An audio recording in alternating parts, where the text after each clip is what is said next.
caution and warning lights lit up. How strange. Well, obviously I did something wrong. I know some people have had issues with the throttles moving after they've moved them. So it must be something to do with control configuration, maybe. Oh, I've not had that.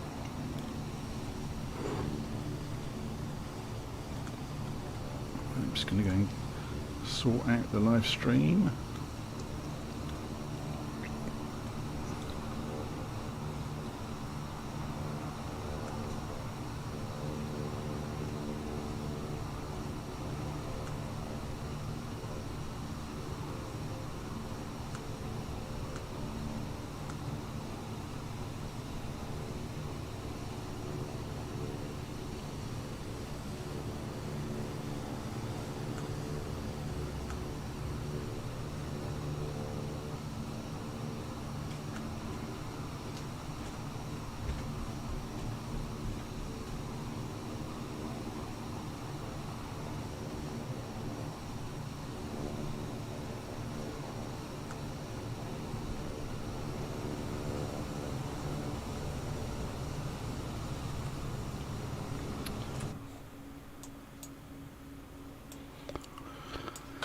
Okay. Ah, but some fuel. Looks like somebody's spawned exactly the same time as me. Just as I changed aircraft.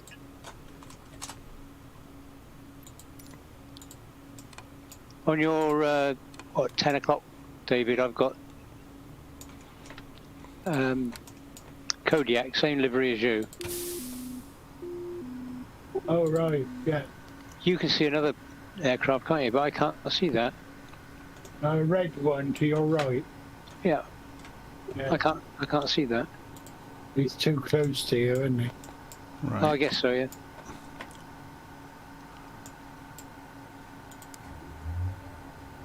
Testing 8.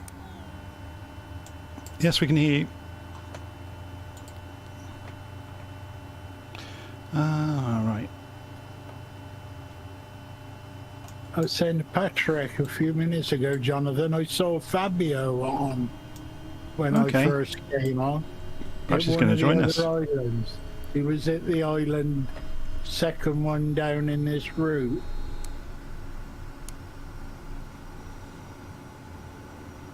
So I actually morphed there and flew to here. Strobes on, nav on, taxi on, landing lights on, pitot heat's on. I think we're good. Good evening, everybody. Good evening. Hiya. Evening. Right. Lee, you've disappeared from my sim. I've got you on the map.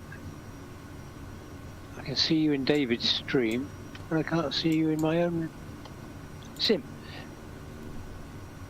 That's a worry. But it is a worry, because how am I going to dive bomb you if I can't see you? You naughty boy. Good evening, gentlemen. Evening. Hello, Bert. Evening.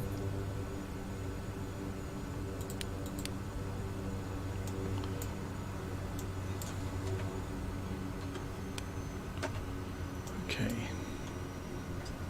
Right, I'm going to go and circle overhead. Not that it's a very big island to circle, but... Are we restricted to aircraft type by any of the runways today? I don't think, no. I think they're all quite decent-sized airports, so that's famous last words, isn't it?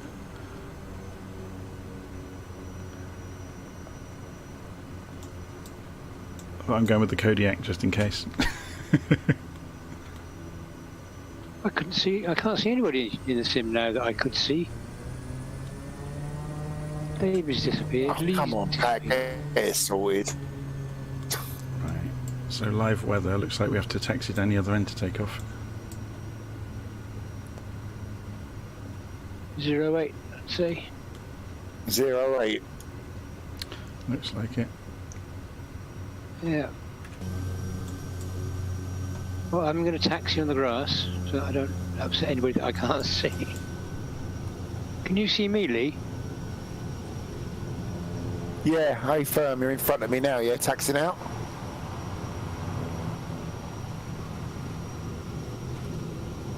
Yeah, can't see you at all. I'm coming right behind you, Pat.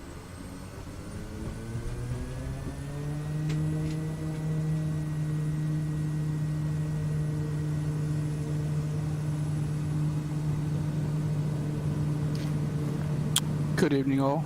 Evening. Evening. Evening. Evening. Hello. Hi, bye.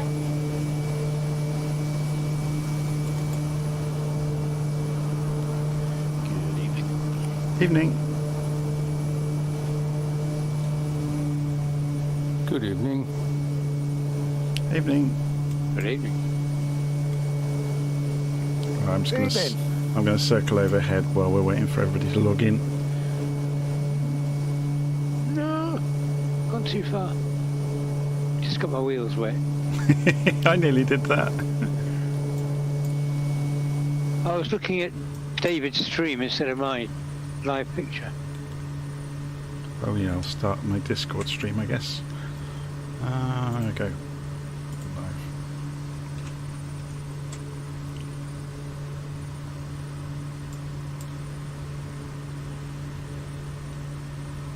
This water makes you want to go for a swim, doesn't it? It's very calm, isn't it? Yeah, nice. Well, considering there's a 12-knot wind, it is calm. Are we in a lagoon?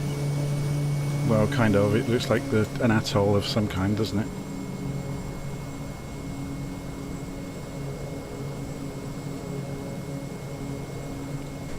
It's a proper atoll.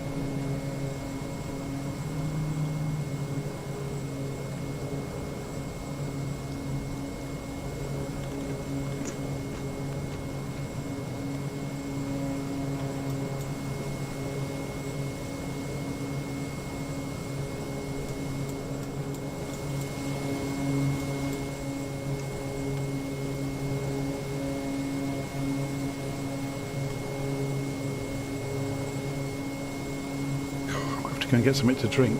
I've got a bowl of nachos with jalapenos on them. It's volcano flavoured. Uh-oh.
Stall.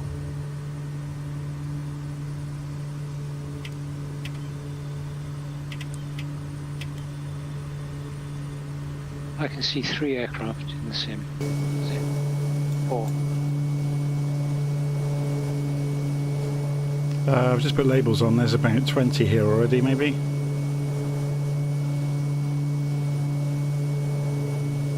Yeah, I can see all the red aeroplanes on the map, but I can't. But I could, when I first started off, I could see 4 or 5. How strange.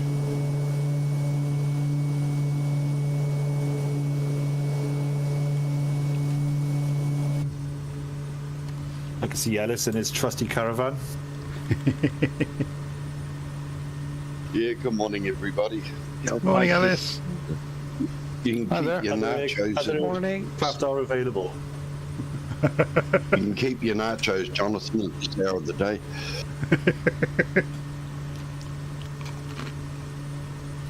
We've got another weather event going on down here at the moment. We're going to get another hiding, I'm afraid. What's going on? Would you believe we're only, what, a month and a half away from the middle of winter and we've got a tropical cyclone slamming into us? Nice. Well, obviously not nice because it brings a lot of rain, doesn't it? And wind and yeah. It's the cumulative effect of it all that's the problem.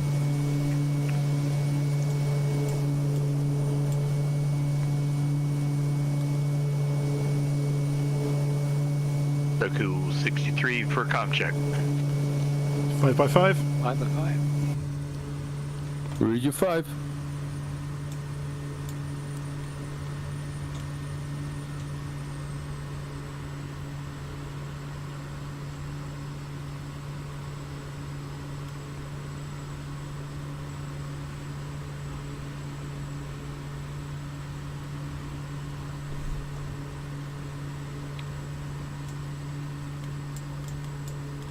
Bit crowded on the dispersal, isn't it? Well, it's only a small little airfield, isn't it?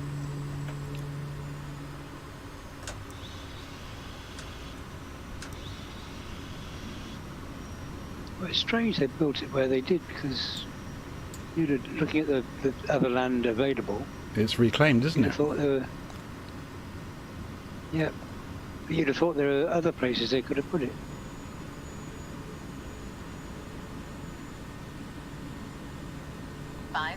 Evening all. Could I get a radio check, please? 5x5. Yeah. Read your 5 as well. Thank you.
How are we doing for time?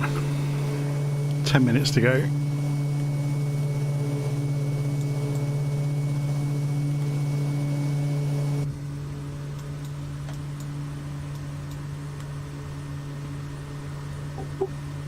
I wonder how many people live on this atoll, you know. About 30 by the look of it. Quite a few. But I don't know. no, there's more houses than that, yeah.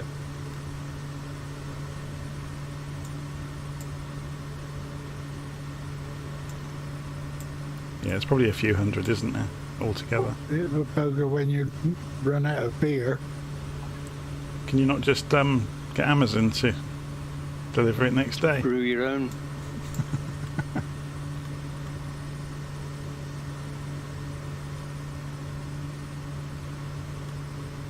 I'm afraid. I had same day delivery the other day. Ordered something in the morning and arrived at 5 o'clock. It's like magic when that happens, isn't it? Yeah. I was going to go on. I dare you. You can't do it. I did.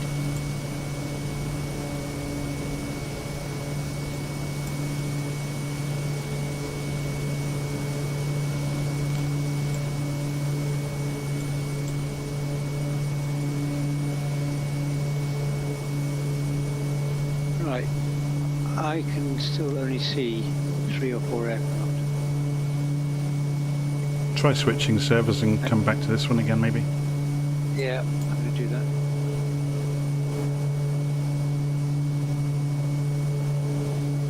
Just quietly. I had the same problem on Thursday, didn't I?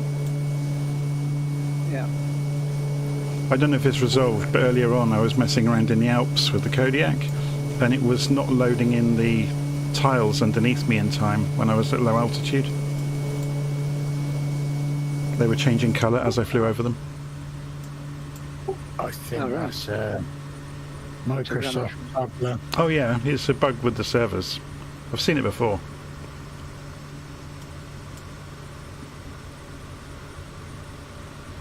Although it looks like a big jet just spawned in. I don't know what aeroplane it actually is. That'll be Joe.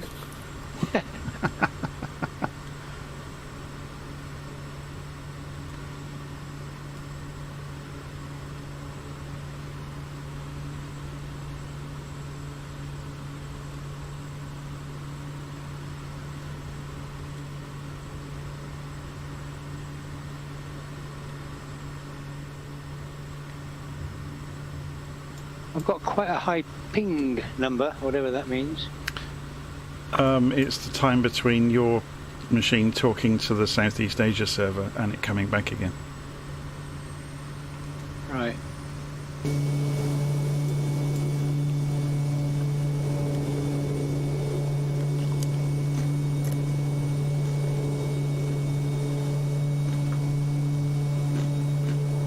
I see one aircraft on the ramp.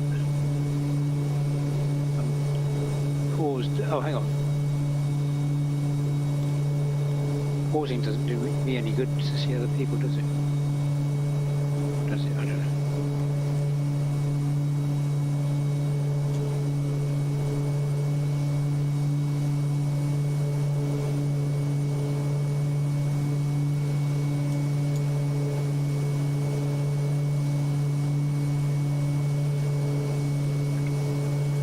I think this is going to be a busy one. There's quite a lot of people waiting on the ground down there. There's a big queue down at 08. There's more people on their way down They're there. looking very orderly. Yeah, They are.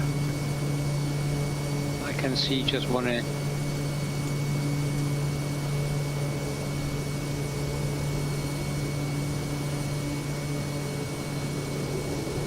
I see 0 aircraft now. Sounds very odd.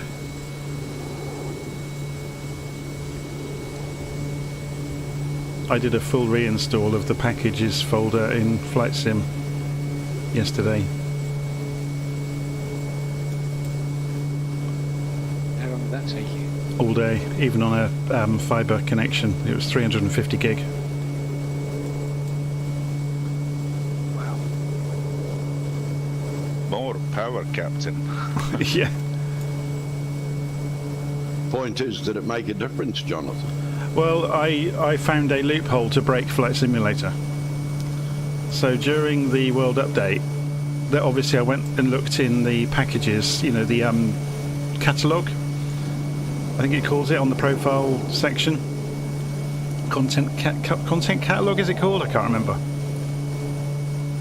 And there was loads and loads of updates, and in the middle of them I had to go out. So I cancelled the update.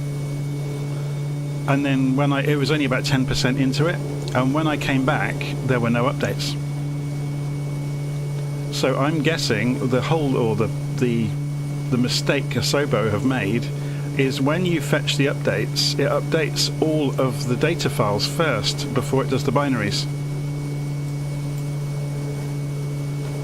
You're talking about the content manager, aren't you? Yeah, sorry, yeah, the content manager. So, you know, when you say go and get me the updates, I think at that point, I think it updates all the JSON files or the XML files, whatever they are, before it actually goes and fetches the binaries.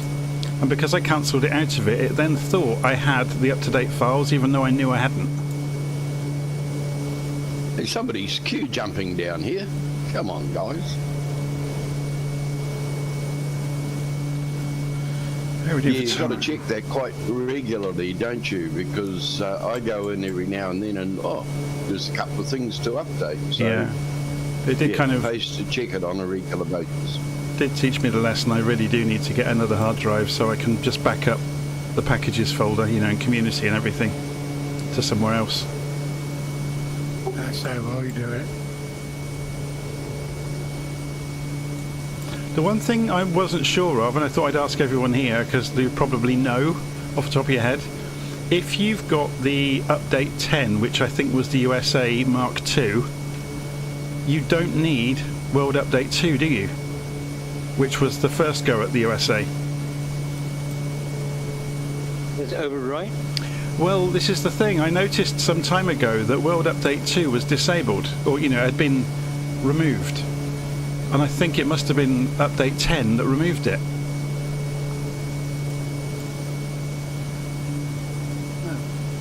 I assumed that they would overwrite each other if there's an update to. Well, I think World Update 2 was actually switched off automatically by World Update 10, maybe.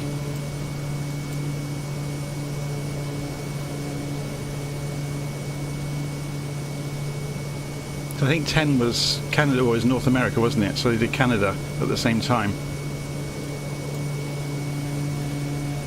Evening, everyone. Radio check, please. Yeah, 5x5. Good evening, Peter. Yeah, 5x5.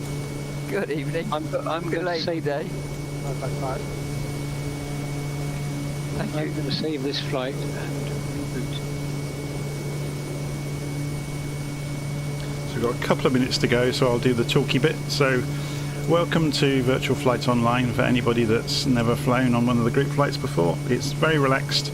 We just fly point to point along the flight plan.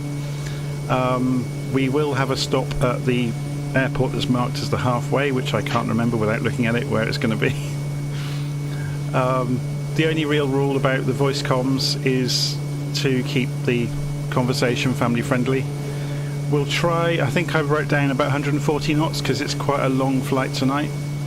So try and have something that will do at least 140 knots. If you have got something faster and you get way ahead, just circle or, fly an orbit now and again, or do a circuit at an airfield. If you are in something fast, it's good fun to get to an airfield first and then fly watching other people coming in. But other than that, just have fun really. So shall we get going? Yep. Cruise altitude. Whatever you want. Don't mind what cruise altitudes. I'm only going to stick to about 2,000 feet probably. 1,500 even.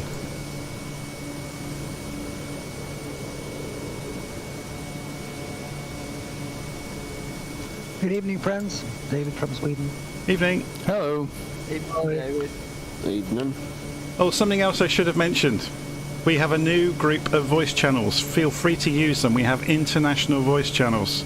So if you are among a group that you know of from a particular country that are on the flight, feel free to jump off into your own voice channel and you're happy to have your conversation in your own language. You can always jump. It's one of those double Dutch. But yeah, so obviously everyone can jump between channels. So if you are multilingual, you can jump back over to the English one and say, where are we going next, or whatever. Hey, what server are you guys on? Southeast Asia. Okay, that's what I thought. I'm only seeing a few people. I wonder if there is a server problem going on then, because Patrick said the same. Yeah, it seems to be a problem a lot of people have been having the past couple of weeks. Well, across all the servers? Not all of them. Might just be split over into a new instance. Could be. Okay, so the first heading this evening, 52 degrees, 26 miles to Tupai Airport.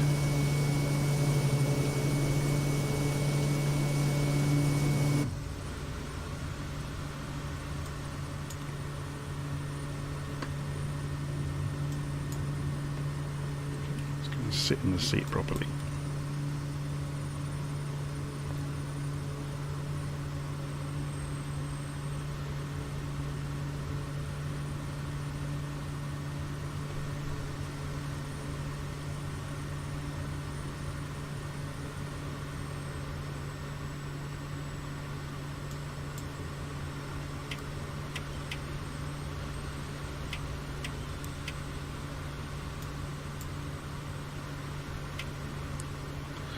I might actually change my time of day so I see everybody's nav lights.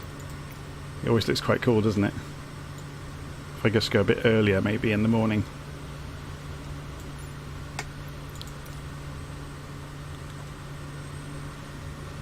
Yeah, I set mine to 5:30 a.m.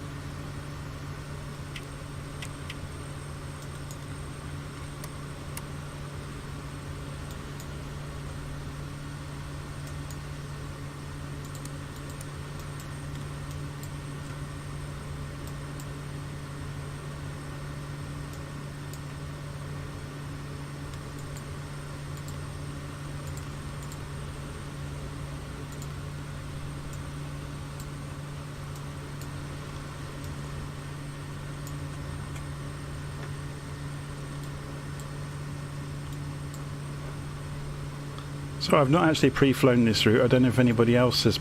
I've been to Bora Bora before, but not with any of the others, I don't think. I started to have a look a couple of days ago, Jonathan, but they got the update and I got a new aeroplane that I think's got everybody engrossed at the moment. Oh, now everybody just popped in. Yay! Perhaps they're sorting the server out slowly. So I'm going to go up to 1,000 feet, I think.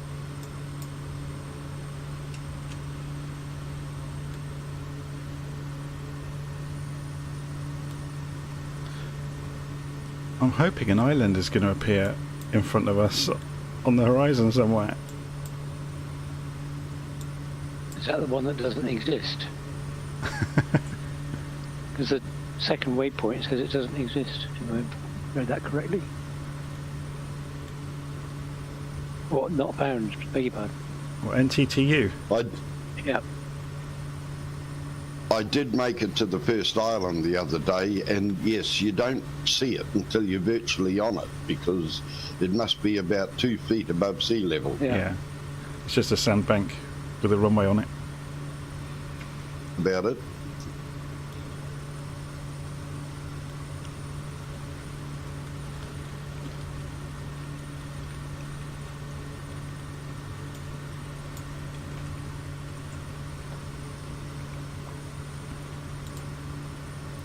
Well, I hope this is worth it. Bora Bora is absolutely beautiful. No, I mean this whole reboot. I hope it works. Oh, sorry. Yeah. Taking forever.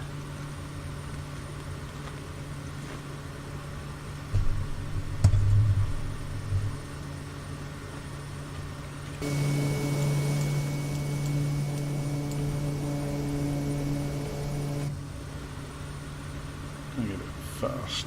Just come off the power a bit.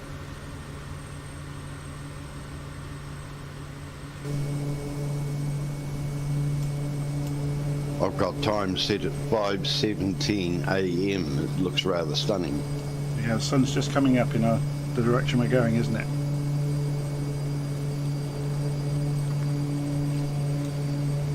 Like a load of fireflies behind me. It's great.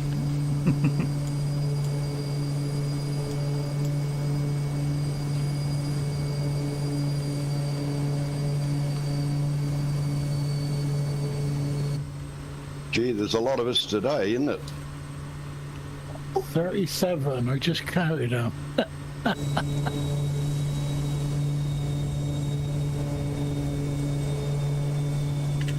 I've got the labels on and there's virtually all I can see on my screen.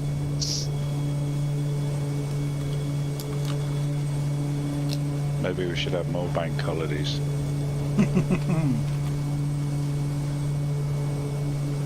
I'm on holiday all the time.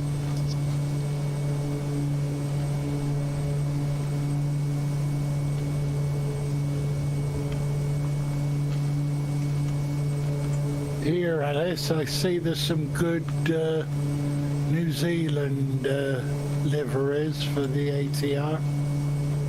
It's Air New Zealand's got quite a fleet of them, actually. It's one of our main, you know, what do you want to call it? It's one of the, yeah, they got quite a big fleet. Yeah, on Flight Sim 2, they got at least 3 Air New Zealand. I like the black and white one. That's the one I've got. And I tell you what, though, the Microsoft series on the ATR is actually done by an Air New Zealand real pilot. Yep. He's very easy to listen to, like you, Jonathan. That amused me no It's end. really well done. It is. It's really good.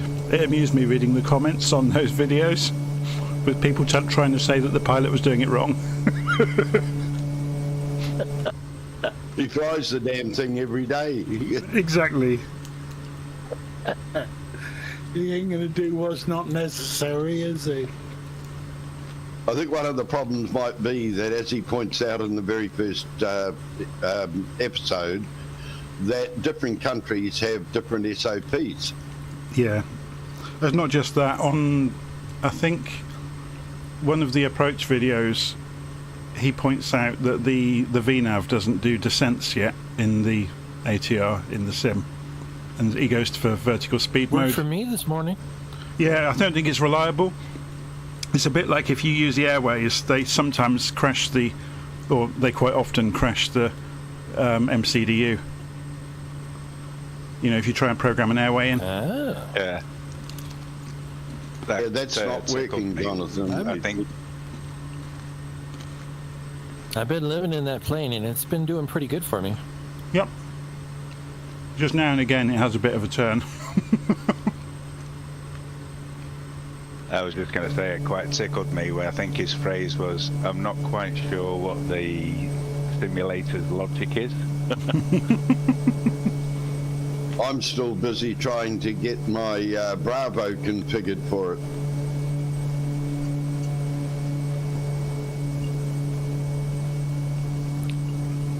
Mark from Sim Hanger has a really nice video on for you. Yes, I've been following his instructions. But for some unknown reason, I've got a bit of a glitch. It doesn't seem to, throttle number one doesn't seem to want to behave.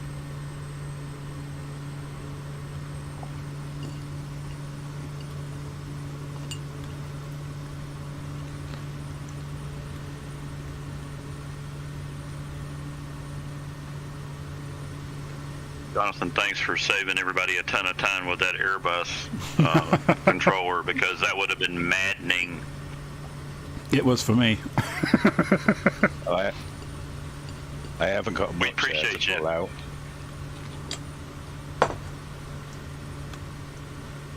The funny thing was, I went out that night. I definitely owe you a coffee, right? The funny thing was, I went out that night and had drinks with friends, and when I got home, I had to sober up in a hurry to make that video. Didn't work, did it though? No. It's funny, if you listen to it back, I sound quite croaky, like I've been in a loud bar shouting all night.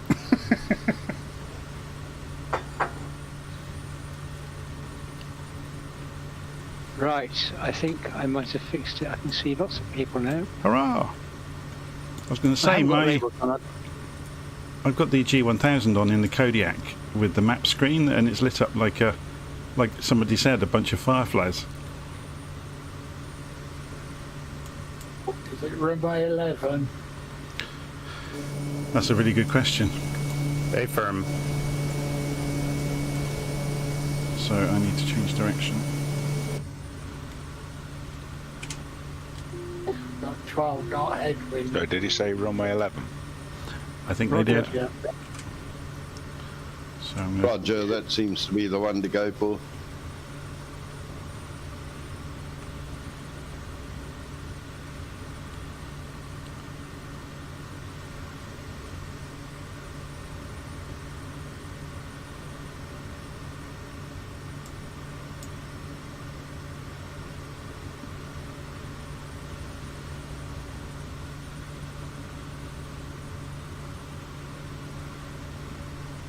Just turn the names off for the moment.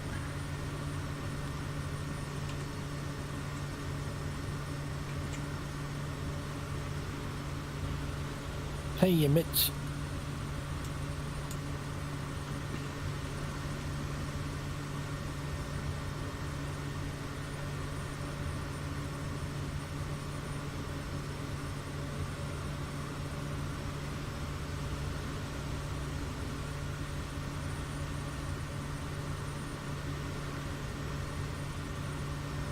I've not flown the Kodiak for a long time. It's quite good, isn't it? Yeah. Kind of forget, and it was like, when it came out, it was regarded as one of the best aircraft in the game, wasn't it? Yeah, I remember. Still is, in my opinion. Yep. It simulates the torque and slipstream effect and things like that a lot better than many of the others.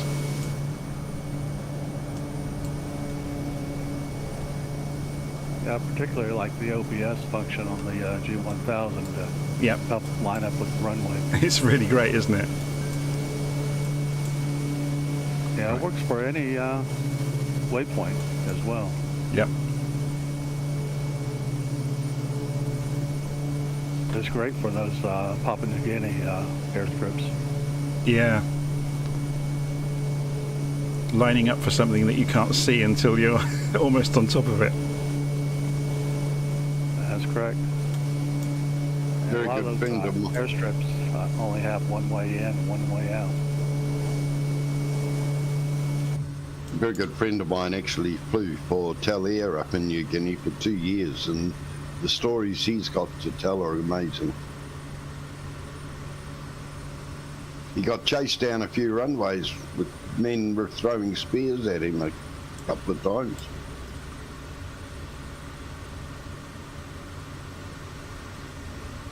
A long time ago though, he was up there in the, would have been in the 80s, so early 80s I think it was.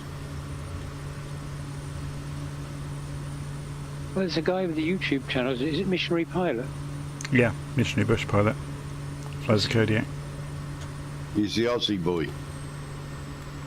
He flies out of Port Moresby, doesn't he?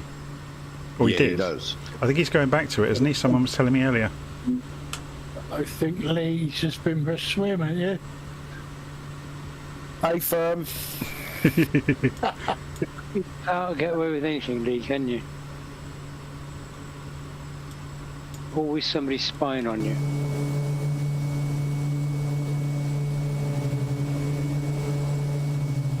Somebody's just gone past me. He's got no nav lights on.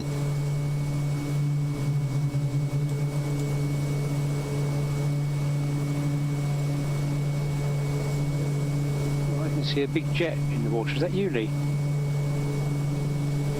No, I am in the water, but it's not a big jet.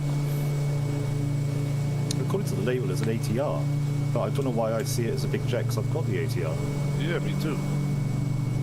Maybe they've got a custom livery. I mean, of course, that must be it.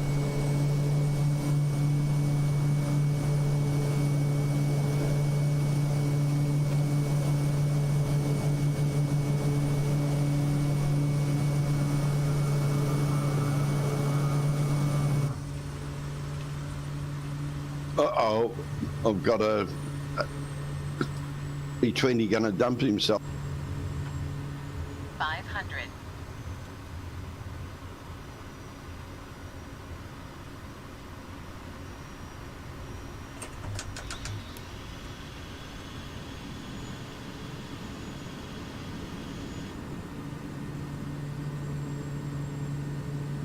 Oh, someone's just put a big airliner in the trees.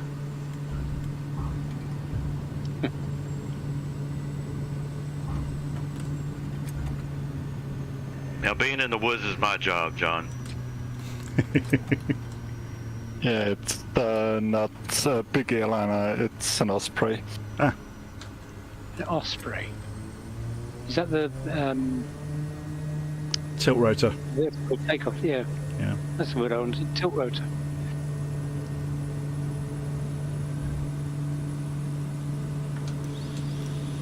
Next stop, Motu.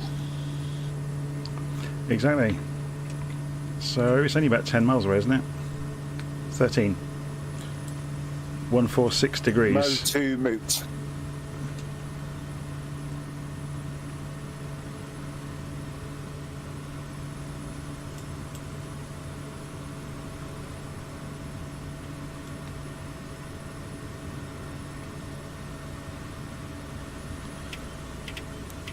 So presumably it's the one with the big rocky outcrop on top.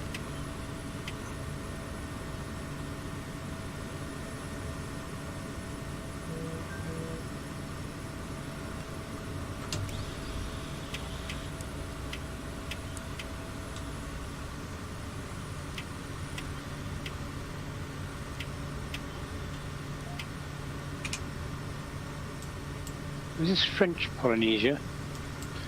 Yep, sure is. It is. Because Bora Bora's in French Polynesia.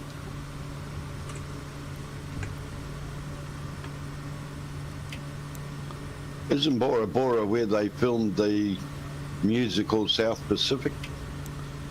Very possibly. Really going back in time now. Before my day, obviously.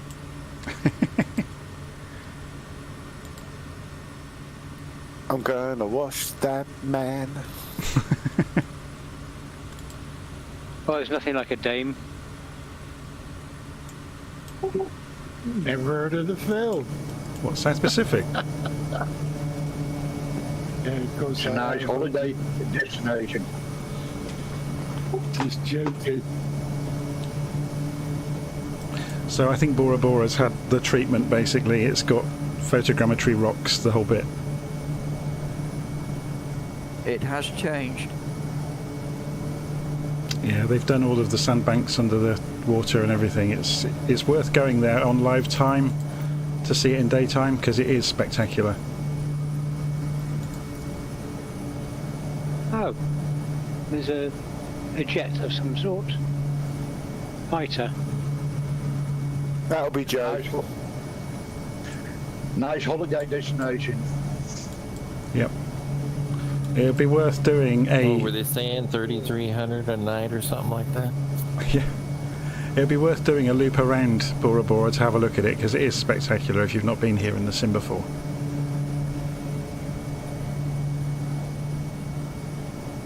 I think if you've got a small enough plane, you can fly through the gap in the rock as well. This scenery, one of them in the updates Yes. this time. Yeah, it's been updated. It was updated, but it's been updated further. Hang on, Discord's going. That's fine for me. Right, I've got a Spitfire. I'm going to reboot my Discord because everybody sounds like they're in a bucket.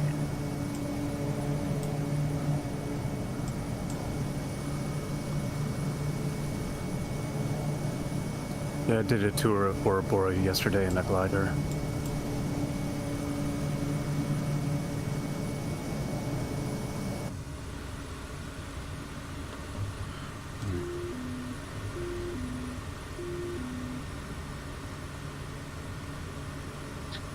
Quite a lot that are not on transmitter, it would appear. Yeah, transmitter's not a requirement there. I think we get a lot of Xbox players as well.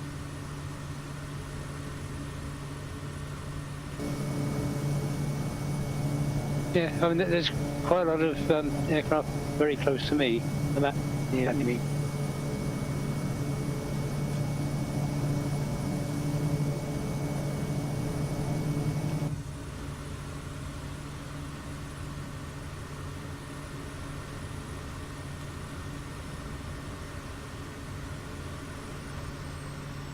The Four Seasons Resort at Bora Bora looks very nice. I'm surprised you haven't been there, Lee. I think Mrs. Rose has, not me.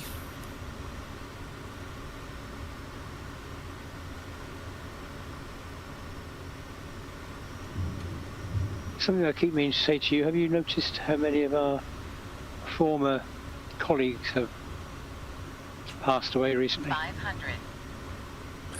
Pat, I know, I've been seeing that. It's, yeah, it's really sad. Yeah, terribly sad.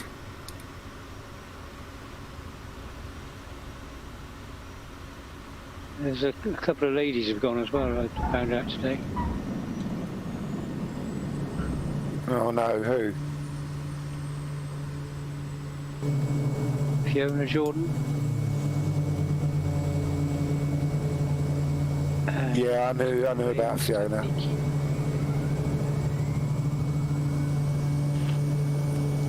Yeah, I knew about her as well. Bless them.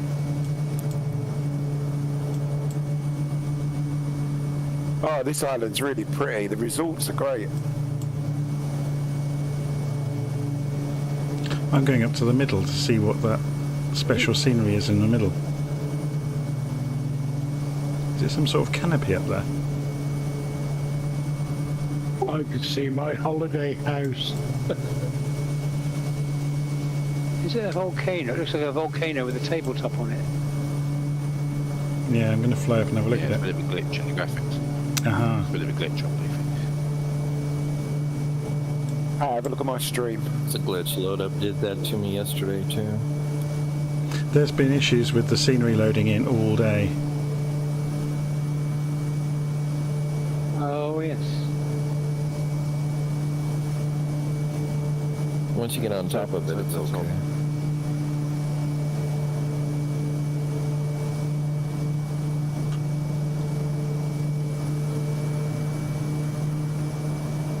Would be my next holiday destination.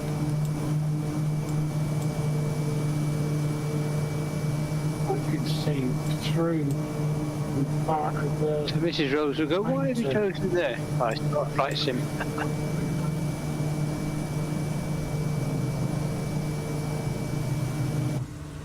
Yep.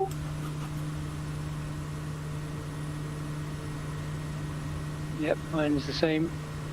Yeah, it's just somebody's messed up with the mesh somewhere. See through the mountain, couldn't you? Yep.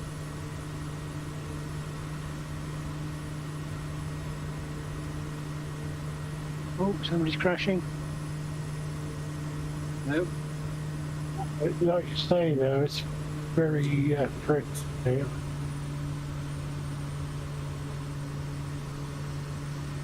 Okay. It looks alright. Okay. Yeah, So after Bora Bora, it's 23 miles, 123 degrees to Uturoa.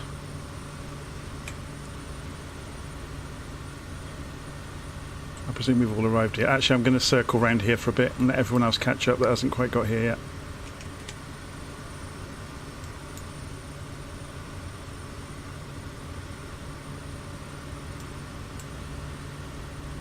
The sandbanks under the water are amazing.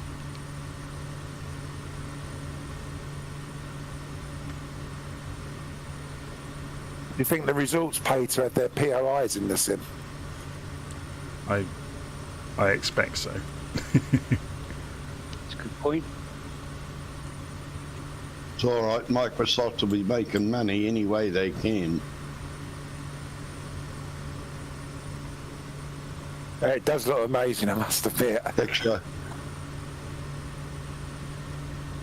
I understand Microsoft's doing quite well at the moment, and I wonder how much the actual sim is contributing to their well-being. I don't know that it does. I'm pretty sure it costs more to run it than they charge for it. You imagine the amount of data they're throwing around? Yeah, that seems like a safe bet. I think it's being used as a test bed for technology, so they can use this. That's why the scenery plays up now and again, I imagine.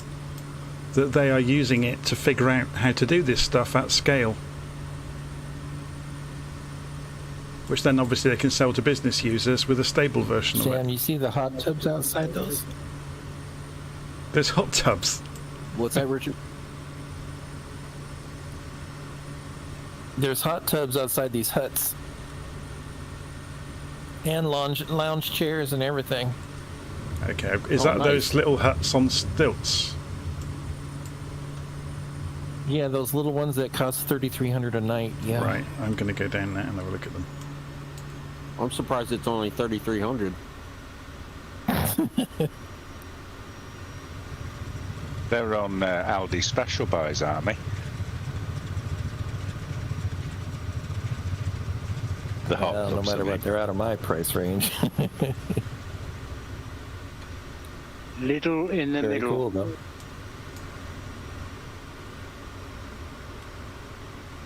I'm having a buzz at someone's fruity drink. I wonder if you can get these on Groupon.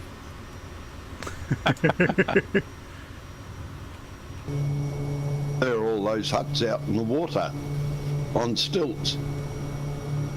Yeah, I'm just going over them now. Well, we're totally destroying some people's vacations today. En masse. The pattern is not full.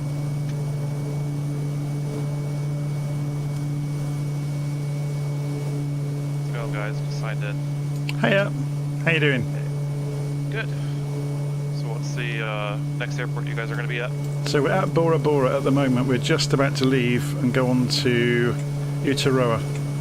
Oh, okay. I see where you're at. Okay.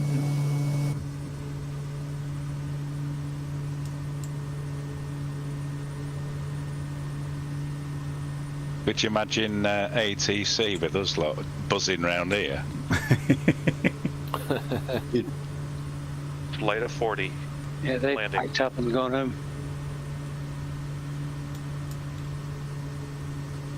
Nice little float plane, be good round here. Oh, that'd be excellent, wouldn't it? Absolutely. Oh, there's a tour idea for you, Lee. Yeah, get working on it, Pat. I'm kind of busy. Look to buy some property out here. Yeah, the Wi-Fi's awful though. Imagine living out here and you couldn't fly flight sim because the Wi-Fi wasn't up to it. You'd have to go offline. Yeah, I wonder how their connection is out here. On a Sunday night. Probably satellite. If you can pay $3,300 a night for Yeah, you just get a SpaceX. Who's in the F-30? Doesn't Starlink cover this area? Yeah, well, Starlink's everywhere, isn't it now? Yeah, I was just going to say, you get Elon to put a balloon up through here. I don't think the F-35 is on transmitter, Dave.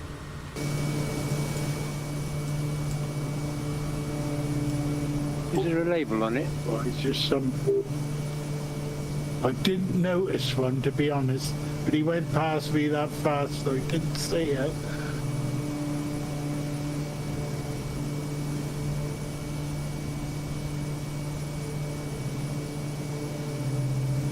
There's that many on a little nav map, you can't actually see what direction I'm supposed to be going.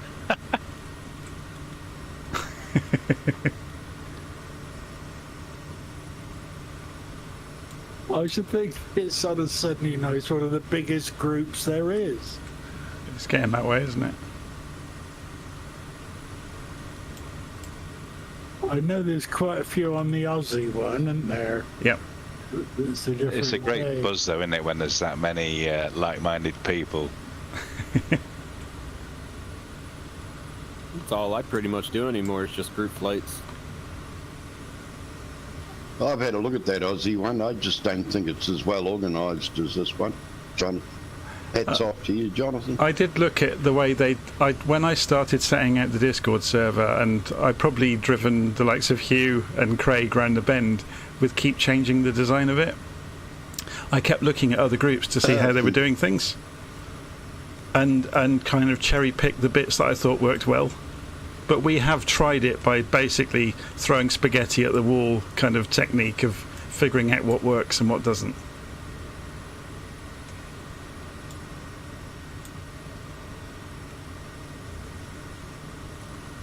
And the thing we found with the virtual airline is have as few rules as you can. Just give people a flight to do and let them fly what they want within reason. Yeah, it's what sets us apart. It works. Yeah, it does. It works. Oh, it's massive. You know, it's one of the things for me that drew me towards VFL because, well, I was looking for, exploring the world as MSFS lets you, with fantastic scenery. But I was just getting a bit bored flying around the places that I know all the time. Yep. But by the same token, when you do a group flight, when someone does know the area... Unless it's... Sorry, go on.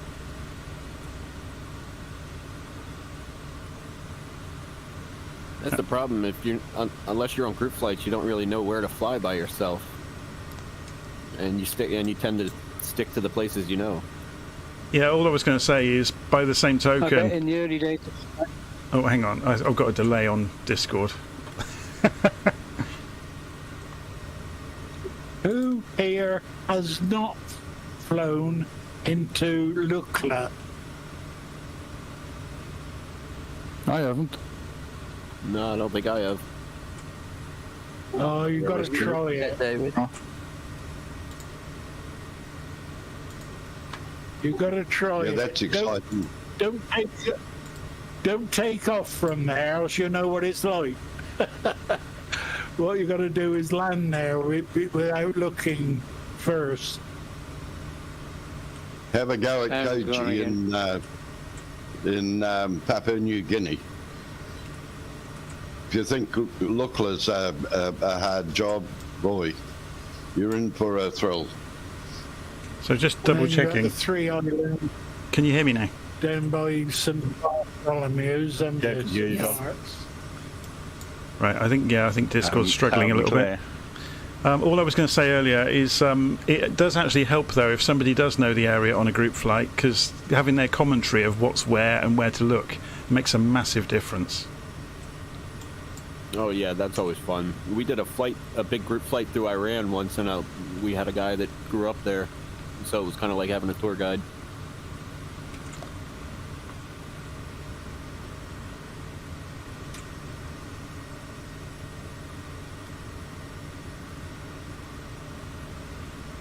Yeah, I think in the early days we did a flight down through Germany, and Horace, who many of you may know from various group flights, flew along with us and acted as tour guide through much of the part of Germany where he lives, and that was brilliant fun. Then you got people like me that say, "Oh yeah, there's my house down there. That's about all I know."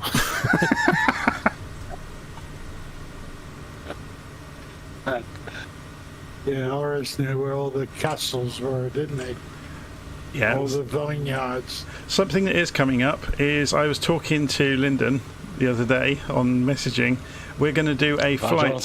Oh yeah, we're going to do a flight around the Mac Loop in Wales. I don't know what sort of airplanes we'll use yet. You're going to do what? A tour of the Mac Loop in Wales. Oh yeah. And he's going to explain to me how to pronounce the place names properly.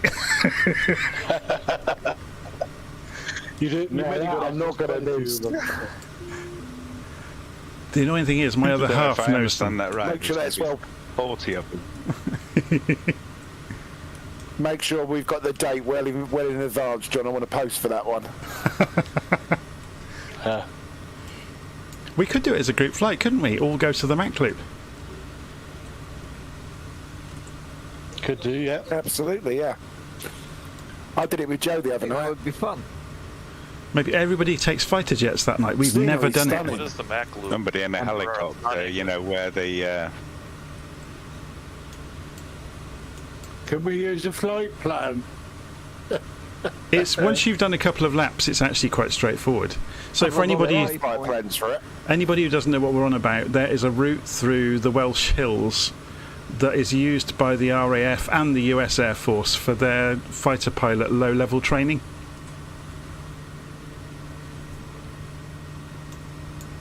Like a trench run. Is that the ones that show YouTube videos of the? That's the one. The ones coming. Okay. Yeah, there's all like the sheep that live in that area are deaf. Yeah. There's like a flat plane that leads to a notch in the hills where all the planes enter what's called the Mac Loop, yeah. It's a great idea for a group flight, and because it's so short, what I always like to do is after I've done the loop a couple of times, it's only like a 10-minute flight up to the Lake District as well. Yeah. Patrick's just been for a swim. Dave, I can't hear a word you're saying. I think you went for a swim. Yeah, my engine's cut out. No, stop telling everybody off when they go into the drink. That's the second person you've told off. Well, I don't know. Somebody Just wait till you have one. I won't Wait till you hit a pylon. Dave crashes every week. 500. I just oversped the engine on the Kodiak and blew it up. This flight earlier with a BAE 146. I didn't get off the runway. I'm going to need to get another airplane. I've just blown up the Kodiak. Well, that's obviously what I did. I overrevved it. The big radials, Grumman, I blew the engines on that yesterday. I didn't know they blew up. Yeah, I had a fire on my left one the other day during a group flight, and I couldn't figure out how to get it out. I think once you have a fire, it's done. So let's... I was doing a rather steep climb into a mountain, and then it just killed the engines.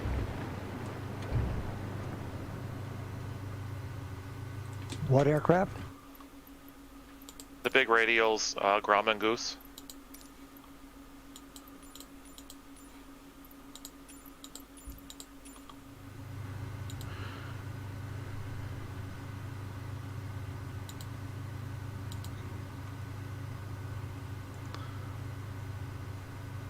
What's the little jet plane called? The single engine? Vision jet, John. I'll go and grab that. Anybody have that? How is it? Awesome. Very easy to fly. Go get the Hawk for the Mach loop. No, I'm just grabbing the Vision jet to replace the Kodiak that I've just burnt to the ground. Yeah, the Vision looks pretty cool. I think I might grab that. Yeah, but I've flown it, and I think on the RNF approach, the sinking is very inconsistent. It goes up and down. You mean following VNAV? Yeah, following the following VNAV on the RNF approach, not ILS, RNF. The glide path. Does it have a GTN in it? Yeah, I think it has, but as I said, it's for me. I only flew it once or twice, but for me on the descent, where the glide path, it went up and down. It didn't hold a straight path down. So Fare is our halfway point, so that's the next airfield. That's probably not how you pronounce it. Coffee break next stop, chaps. Is there room on the ramp for us all? Look at my stream. I'm a bit busy, Lee. Hang on.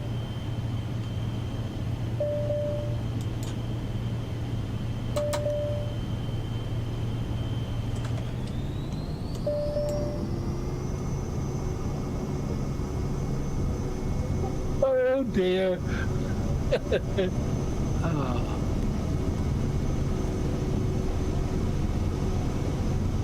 I think one engine's trying to start, but I don't think it's going to.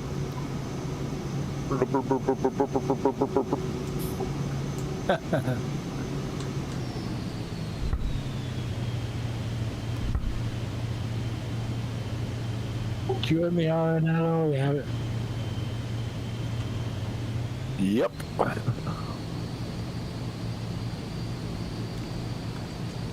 Okay, so which way do we need to be going? 73 degrees by the look of it.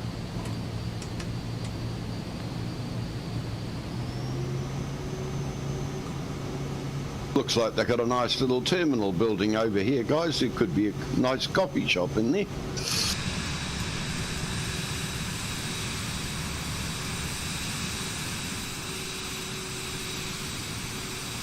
I'm going to speed up and get there first.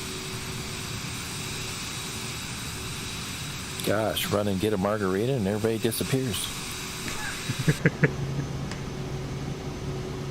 Was it something he said? Must have been. Right. I flew the new ATR. What's everyone else's review on that? What do you think of it? Very good. I love it. 16 quid. I Worth think every it's penny. absolutely Probably. brilliant. I only paid just over 10.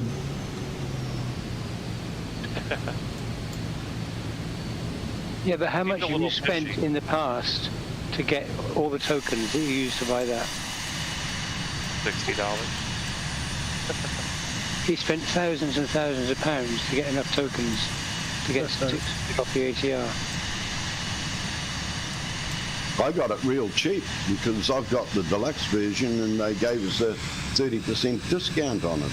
I think I paid $18 New Zealand for it. That's what I got. $13 American. Yeah, €12. Yeah, that's about right. Yeah. I flew it once. I'm not sure about the flight model yet. It seemed a little kind of fishy on how it flew. I'm assuming there'll be a lot more updates coming. The Air New Zealand pilot thought it was quite good. Did he? Maybe that's how the plane is. He's done a series of 6 videos for Microsoft. It's their, what do you want to call it, their introductory series, the Experience series. There's 6 videos that he's done on succession. Well worth looking at. Yeah, very good, very good. Does he have his own channel on YouTube? No, I think it's on the Microsoft. It's on the Microsoft channel. But he does have a separate channel, I believe.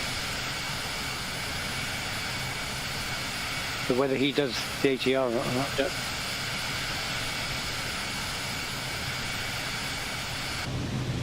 not, it certainly helped me out. I'd watched obviously Jonathan's and what was the other guy? 737NG pilot driver. Yeah, yeah, he's very good. Well, he should be. He's a professional pilot. Are you not? So are you, aren't you? No.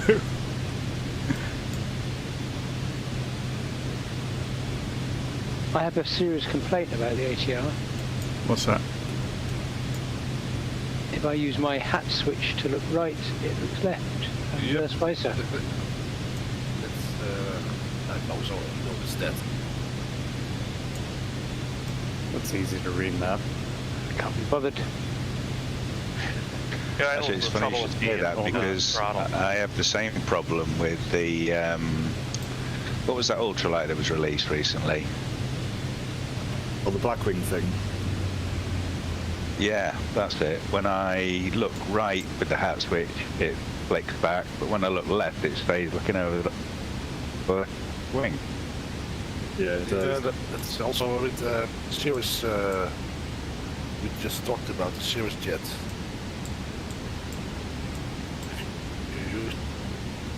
So is that remappable? To the left? No, I don't think so. Okay.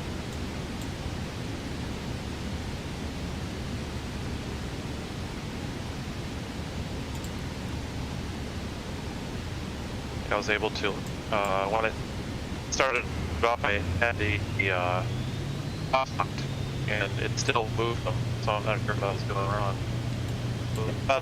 And I unlocked. Yeah, and they still turn. Yeah, it's got quite a lot of boats. Yeah, I was following, Jonathan's startup procedures. Yeah, the final one I did is his video. the final one I did is much more accurate than the others. The first ones were following my nose and hacking the aeroplane, basically.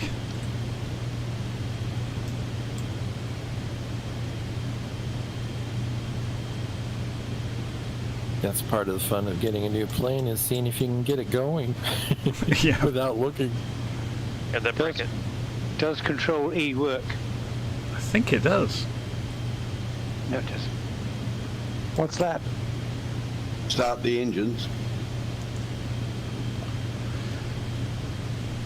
Every basic aircraft starts with Control E. Oh, right. Yeah, From the default. The first Microsoft flight sims, it was always Control E, wasn't it? Didn't I just say that? Yeah. I think it's Control E. Oh, E. Hey, that much scotch you've been drinking. Maybe. I think we need a Control F. Fix the plane. That would be good. Yeah. Well, you can reset all your mixtures and everything with Control Shift They've F4. already got that. They've already got it. It's Wally, isn't it? Well, I had, I think, a hot start the other day on the ATR on the left engine, and I couldn't get it to go for nothing, and I had to reload the entire flight. Someone else told me that. I think that is a bug. You can't restart engines if they fail in flight. That's why we need a Control F. Fix. There's a repair feature. You can repair and refuel your plane with a hotkey. Really? Search repair. Okay, I will. Or fuel. May not work on aftermarket aircraft though. Be worth a shot. Right. Okay, so this is the halfway airfield for the evening that we're just coming up to, so we'll stop here for 5 or 10 minutes for people to go grab a coffee. Wind is straight down the runway, 13, 14 knots.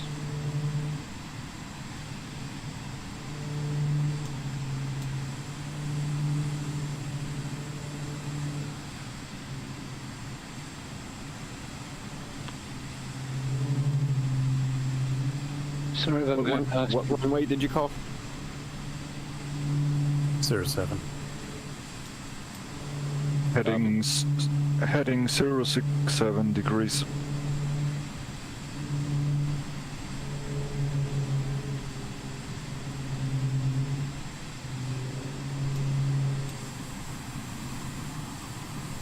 The amphibians land on the left of the airport. Yeah, I guess they could. The water's right next to the runway, isn't it? And you got a pond on the right. Probably best to land in the lagoon then. Less wavy. I do hope Microsoft will fix the water physics. They will. Is it on their calendar? No, but just looking at their track record, I mean, I think they're great, doing a great job. Oh yeah.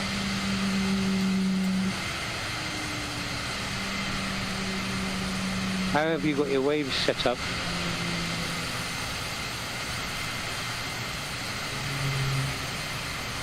And are you using DLSS, etc.? I'm using TAA. I think the medium or high.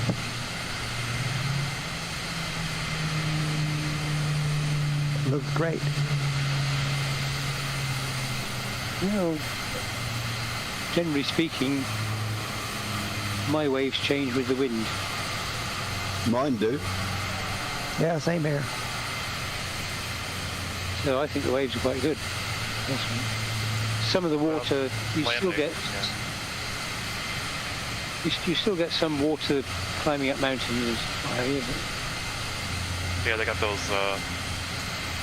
death water, I don't know what you want to call those, but those water walls that don't kill you. Oh, the Boeing Clipper, if you put the anchor chains in and rev the engines up, you get your own sprinkler system. That's a feature. Yeah, the developer went a bit mad at me for saying that was a bit stupid. He had no sense of humour. They didn't use an Alpha or Bravo numbering scheme for it either, so it felt like it was like a full version. Yeah, it was more like 0.1, wasn't it? 500.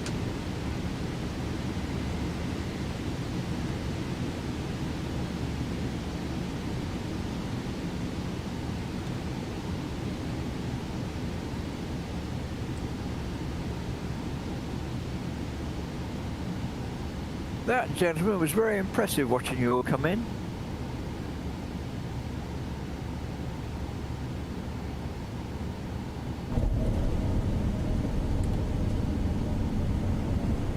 Quite a few bonanzas in the fleet tonight. There's 1, 2, 3, 4 alongside. It's a lot of fun to fly. It really is. Yeah, it's a perfect aircraft for these flights as well. Yeah, perfect. I stick to my caravan. go anywhere. Yeah, we noticed.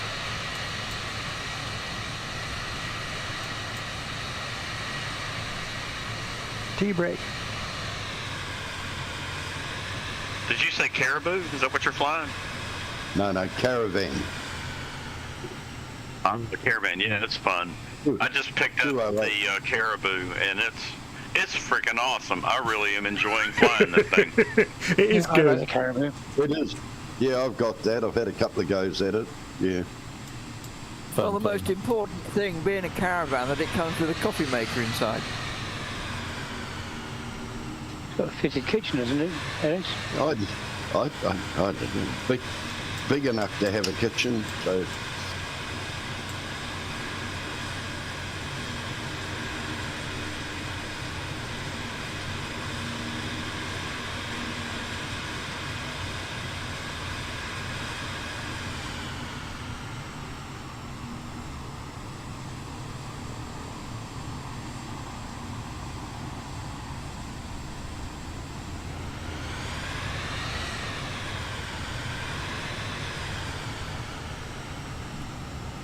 Guys look great over there. So many planes sitting in the same area there.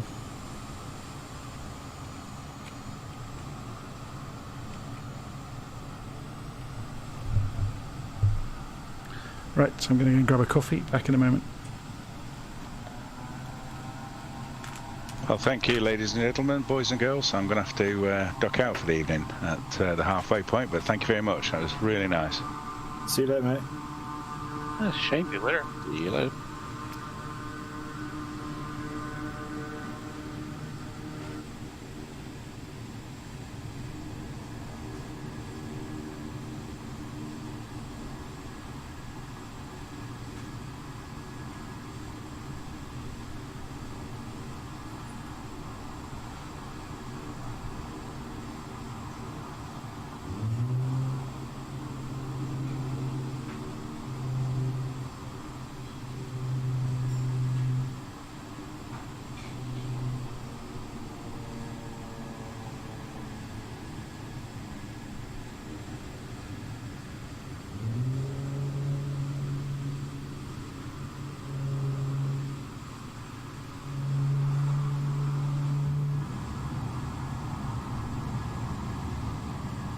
Trying to work out where you are, Lee, in relation to looking at your live stream.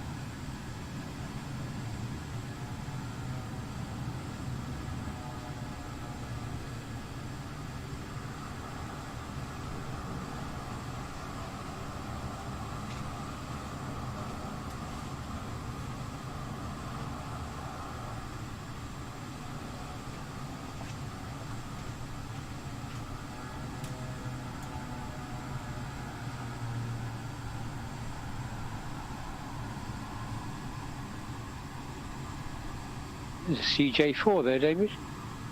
Oh, gone.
Decided to do some different colors today, hey Sam?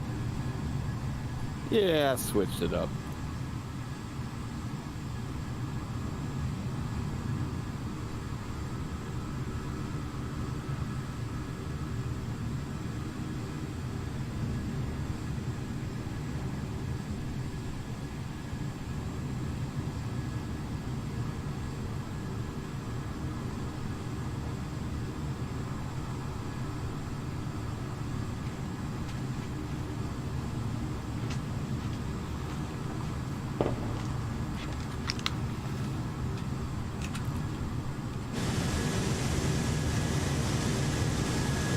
I'm back.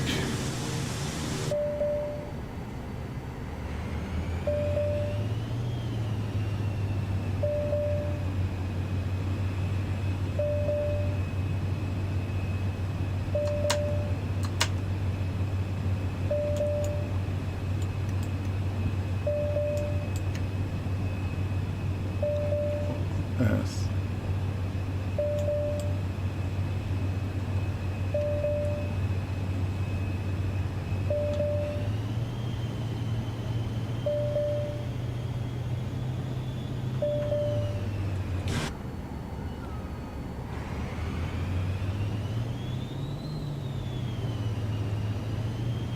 Sounds like somebody's got electric engines.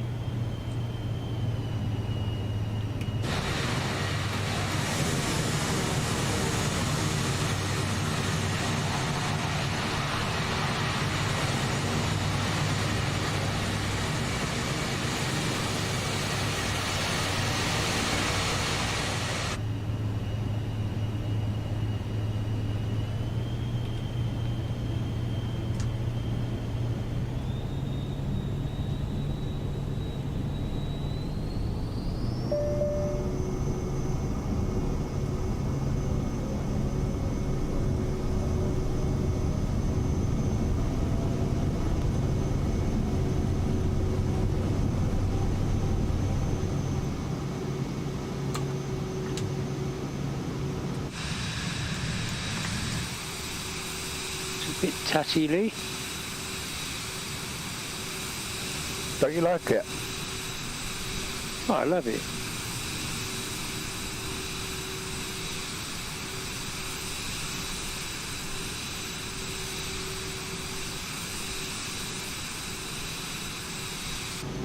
Makes a change. Oops, somebody's crashing.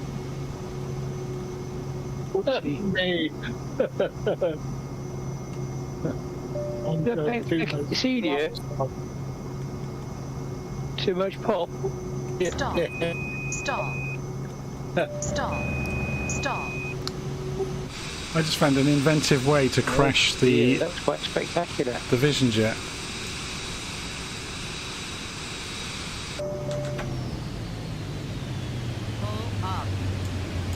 Too much flaps song. Yeah, I just found quite an inventive way to crash the Vision Jet. Is that a brand of cider?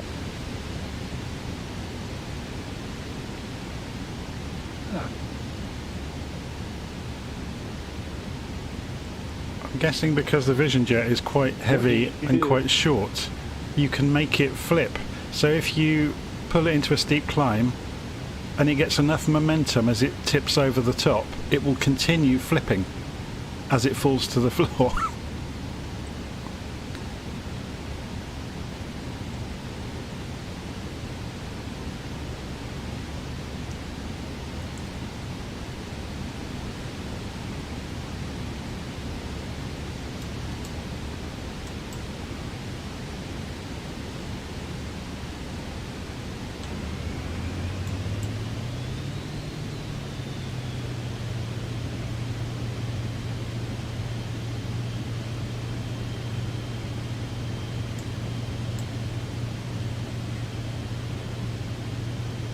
Well, that's not the livery that I'm in, Lee.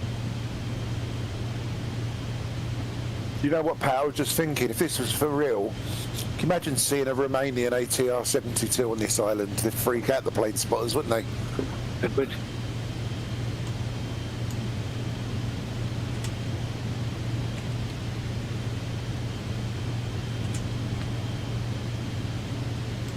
That's Maya Blue.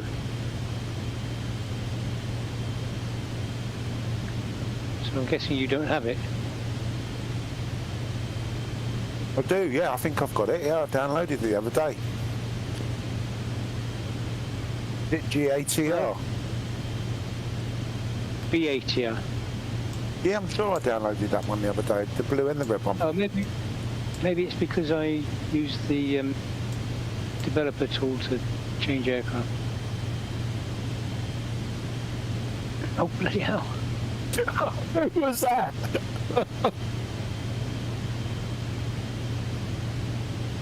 Not me. Now, within 1 minute of me uploading the blue livery, somebody had downloaded it, because a minute later I went and changed it. As soon as I uploaded it, I noticed there was a glitch.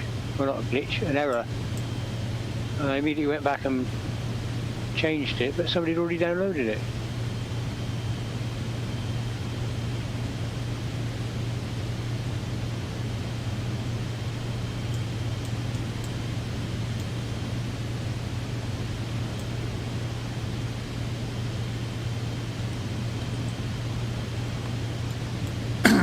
So I guess we circle the mountain here for a few minutes, waiting for everyone to get airborne, and then we get on our way again. Roger.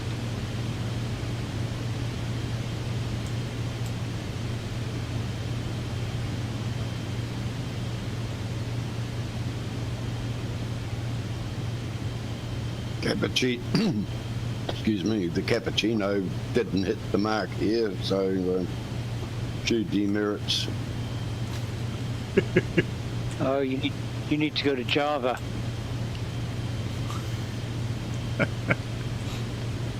I'm just having a bottle of Spitfire. Oh, I've got Guinness for medicinal purposes. James is good. I found a bottle of Spitfire, I couldn't believe it. Yum yum. Very nice too. It was hot and it was wet, so that'll do.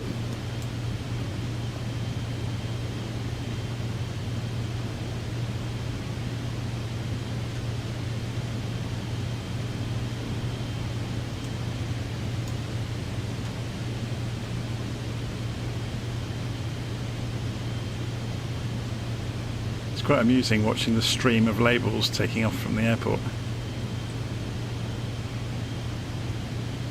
It's a wonder you can see the airport, Jonathan. There's that many of us.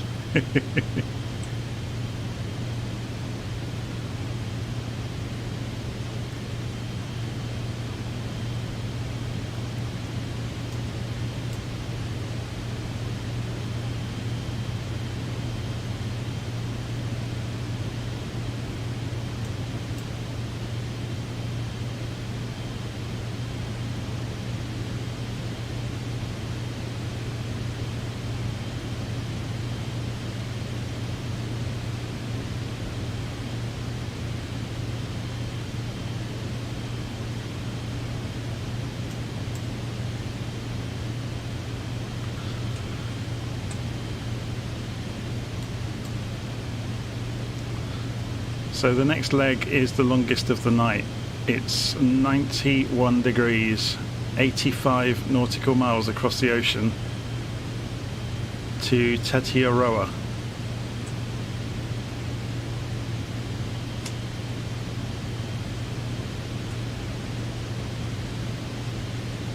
I've got my inflatable wings just in case. It's a long swim though, even with wings on. Everyone got their pee bottle. Did you all see the story a few months ago about the guy that delivered the Cessna out to somebody? Was it to Hawaii from the west coast? The Hawaii one? California to Hawaii. They rigged additional fuel tanks into the back of it. But he did it in one go, didn't he? That's just crazy. Yeah, he got out, and they're like, let's get your picture, and he's like, I gotta pee.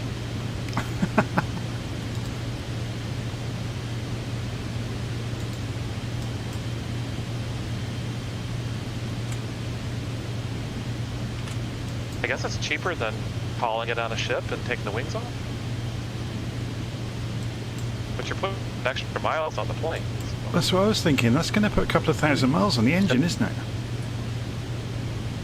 It's going to need a refurb. It's a long strain. 2 to 3 months.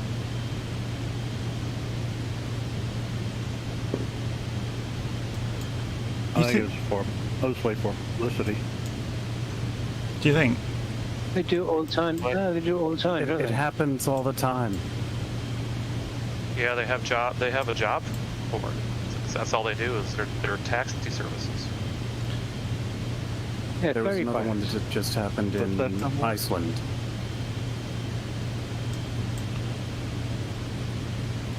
You think that must be quite a health risk for the pilot there? If you're sat down in one position, they must have to find some way of stretching out every few hours. And that's what they said they couldn't do because the fuel system's right behind their seat, so they couldn't move the seat pack. I guess you put like compression socks and stuff on just to help.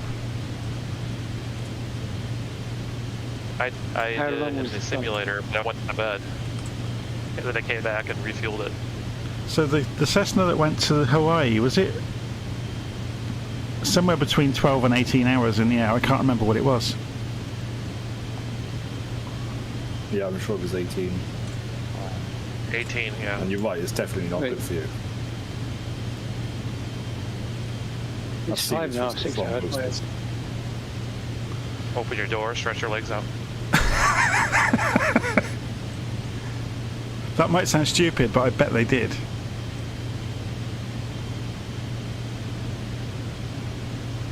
Slow the plane down a little bit.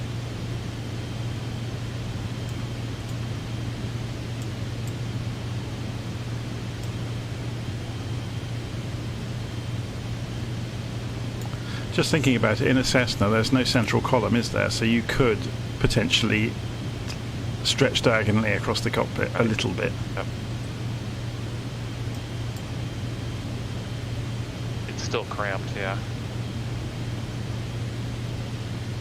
You want to be a short fella to fly those long legs. Yep. It's not cramped. It's No, you need short legs, not long legs. Yeah. Yeah, you got pressure Short on leg, it. long Jonathan, you just shot past me in your vision jet, Jonathan. Yeah, I'm going to slow down a little bit.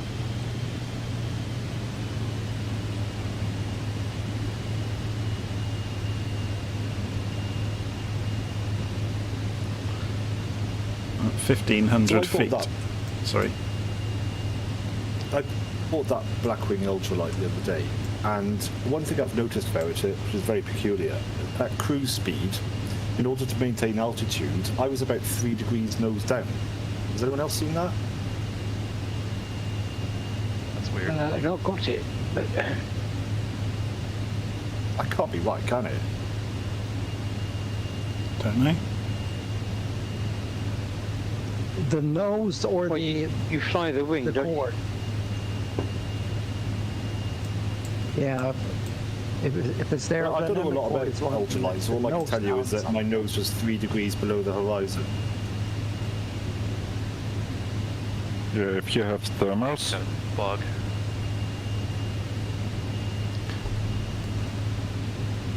It's hard to tell. I had I did a live stream with the Kit Fox. You could look at the manufacturer page of the aircraft. Yeah, that's true. I did a live stream with the Kit Fox a couple of weeks ago, and it was on autopilot for a while. And while it was on autopilot, the plane started to rotate right, without affecting the flight at all.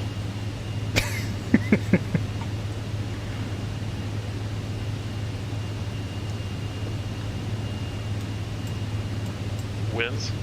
No, there was nothing. It was nothing to do with the wind. The only thing I can think of. You mean yawing? No, the Is it actual. yawing or rolling? It was rolling, but it didn't affect the flight. Fuel imbalance. No, it wasn't that either. It's a bug in the aeroplane.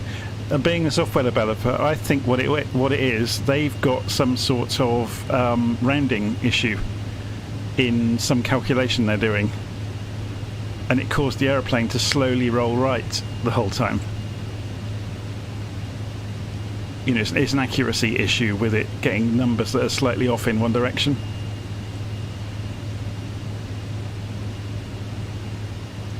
But yeah, it was really peculiar. Over the course of like 5 minutes on the autopilot, it banked maybe 20 degrees. If you're not careful, you fly inverted. Is the 208 just gone underneath me upside down? Who's that then? Yep. Hitbox pilots just like to keep landing and taking off. You're not supposed to fly that long. Oh, I can't remember exactly what flight it was. Patrick's usually good at remembering these things. I saw a disaster video on YouTube last week. I think it was a MD-82 maybe?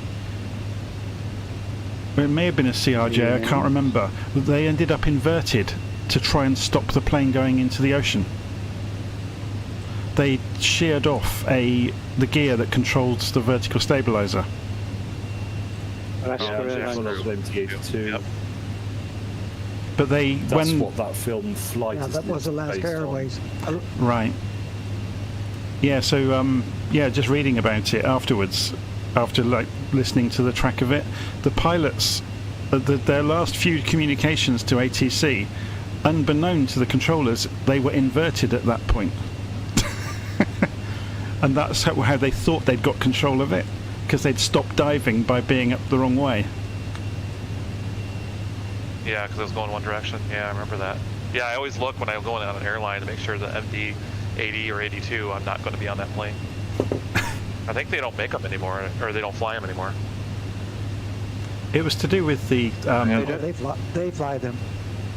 It was to do with maintenance. They're active. Yeah, maintenance. They don't have enough oil on the jack screw. It was seizing That was up. it. Yeah, grease. And every aircraft has usually 2 points of failure or multiple backups, and that doesn't have a backup system. I've flown on MD-82 quite a lot, and I absolutely detest them because it's very uncomfortable, especially when they're in a bit of turbulence.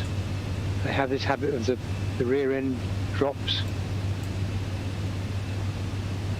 and that's when you envisage the hell. Yeah, this story remembers me of this business jet ending up in the wake turbulence of an A380. Have you heard about this? No. It is some time ago.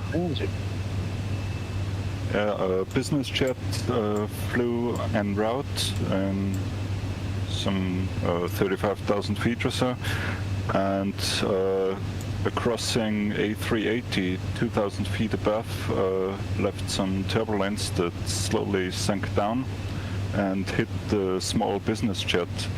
They did a few 360 degrees rolls and pulled something like 3 Gs and stabilized it with altitude loss of, I think, 7,000 feet or so. This was incredible. That must have been terrifying. Yeah, of course. Some people, some passengers and some crew got hurt. Some of them pretty badly, but everybody survived, and they finally landed the plane on their on some airport. Yeah, the plane was more or less destroyed after pulling 3 Gs in a business jet, of course. But what the pilots did, I think this is really, how should I say, really something special.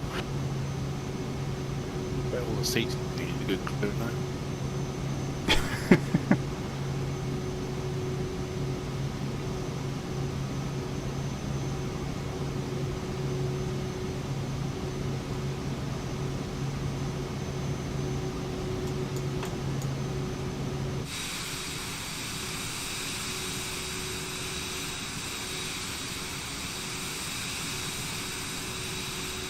Still getting micro stutters after about an hour of play.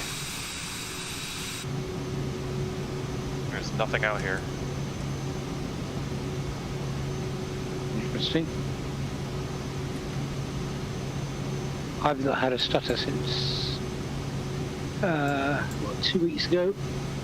The whole thing was. You're just tempting fate, going now. very, very slowly. Yeah, it's tempting fate. You're right. Yeah. It'll go blue screen any second. Yeah. I spy with my little eye something blue.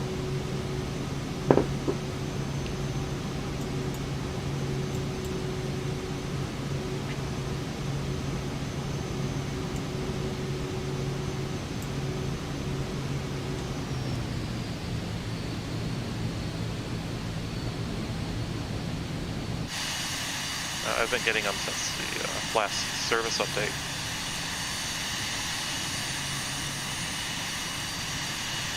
Oh yeah.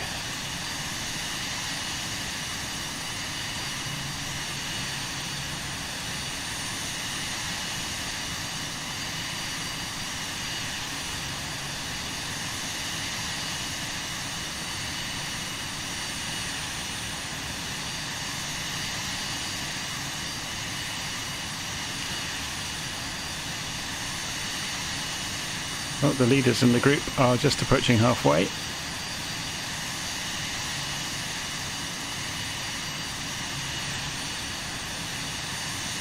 Yes, I'm on autopilot, sitting back enjoying the dregs of my coffee. I've just climbed up to 7,500 feet so I can look down on the stream of you. There's loads of you.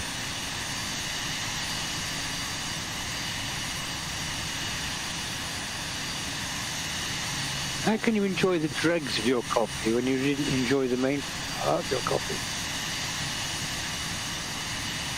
Well, you get used to it all after a while. It's that first taste that you pass your judgment on.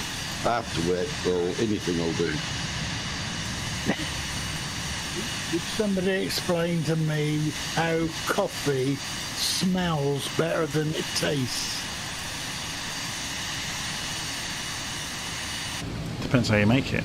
Actually, you're right, Dave. It's not the especially when it comes straight out of the roaster and it's freshly ground. That is when it's at its best. Quite possibly. My coffee. Watering too hot. I still think it's the best coffee I've had anywhere. It's awesome stuff. I actually drive 100 and something odd K to go and buy it.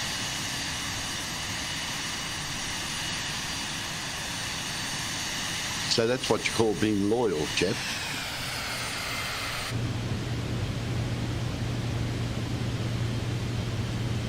I moan if I got to pay more than £2 for a coffee. Well, you won't be buying many coffees then, will you? £3 a pop now, isn't it? That's why I make me own. I do go sometimes into, not Costa, what's the other one? Starbucks. Yeah, Starbucks.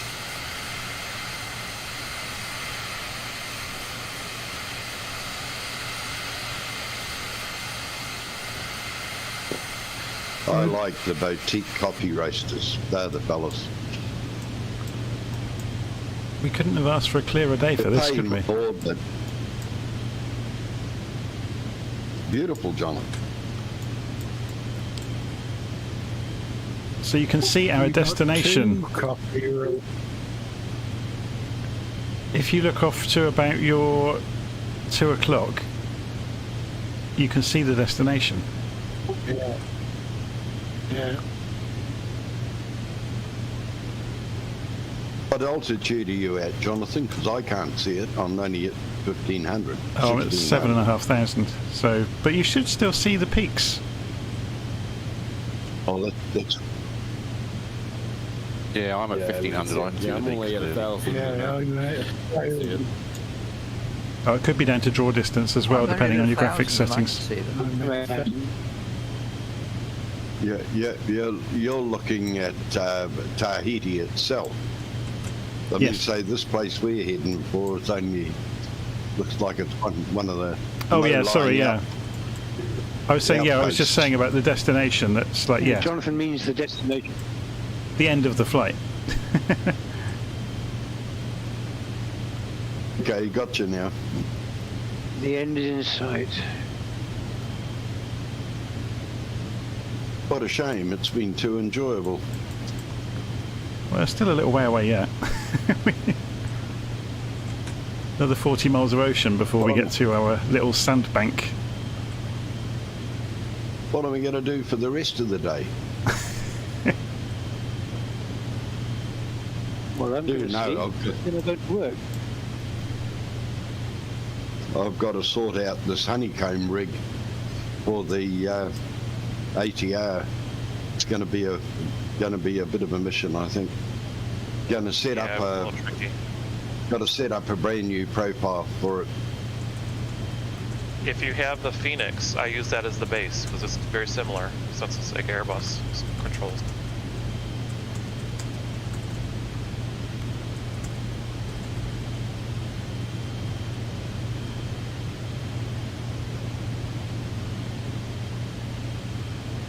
It's checking all the other mappings, see if they work or. The biggest part was the throttle and getting reverse throttle to work with it because they have their own little setting window in the iPad there, and that's hard to get configured the right way. Yeah, well, isn't it Mark from Samanga? He's done a good video on it, so I've been following his instructions on the setup for it. Oh yeah, he's got great setups. Yeah, I got mine working quite well, the throttles, but the heading bug and things like that don't work at all, and neither do the lights on the yoke.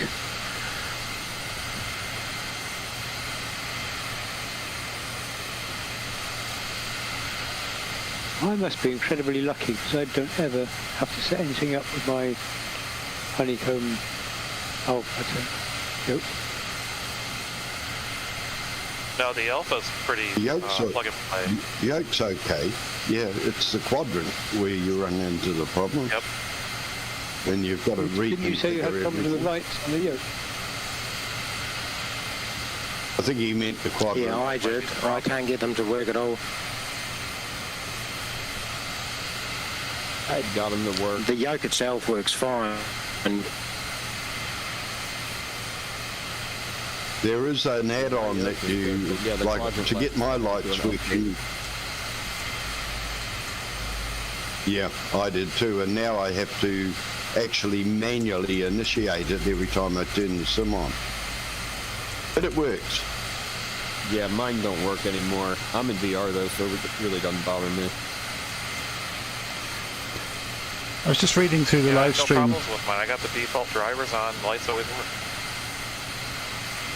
Sorry, just reading through the live stream comments. Someone was asking if about helicopters, and I just suddenly thought, we've never done a helicopter group flight, have we? Nope. Thankfully, no. I was waiting for somebody to say something like that. I'll be going to another Paris this morning. I remember doing one with Ian about 10 years ago. It was hilarious. So just the accidents? Yeah. We did STOL aircraft in England with, I forgot who it was. Joe. He took you up to the Lake District, didn't he? Yeah. Yeah, that was awesome. That was one of the most fun things ever. We were landing on mountains and then just falling off the mountain and glide through. And then we went to a bar, and doing another bar, then another bar. So it's very similar to that with the helicopter system. Apparently Joe likes his bars. So he navigated you through the Lake District by pubs. Yep. Yeah, I was there, I think. Geo-publication. Many years ago, we did a walking holiday through the Lake District, and my late father-in-law, all the way through, like the first 3 or 4 days of walking, was looking forward to this one pub that we were going to get to. in the middle of nowhere, and we got there and it was shut. Literally, we'd walked about 50 miles by that point and it was shut.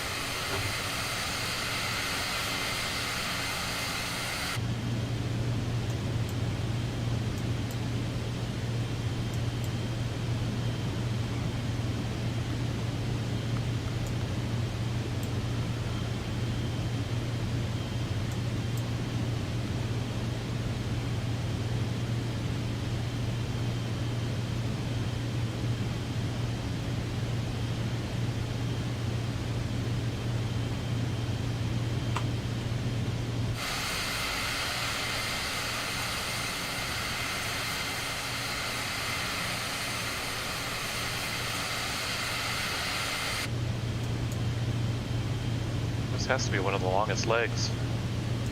It is. It's the longest we've had in a while.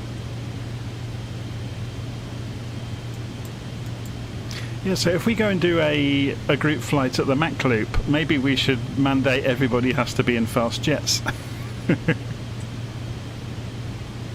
Not much point doing the loop without one. No, I think you need a Hawk. I'm just trying to think what's available. No, somebody will turn up in a 52. Yes. Well, the Vertigo's free.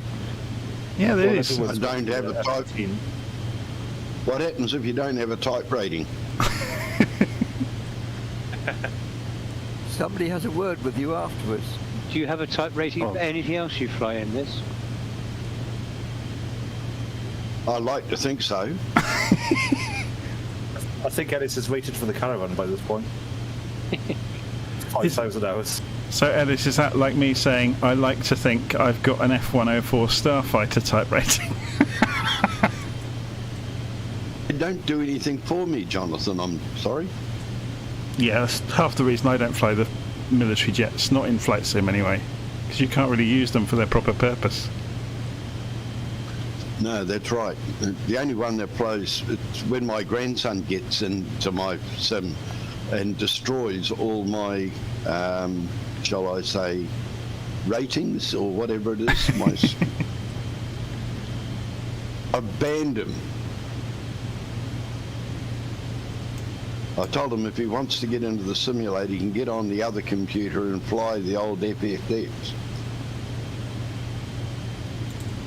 How old is he? But he doesn't like that.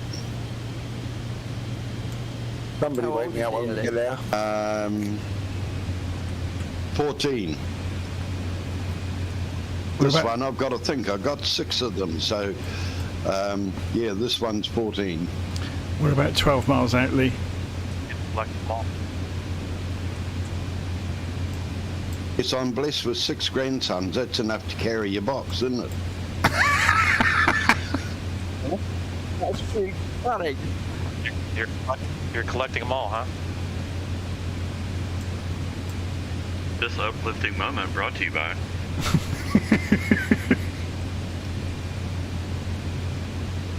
You could start deciding now who goes where.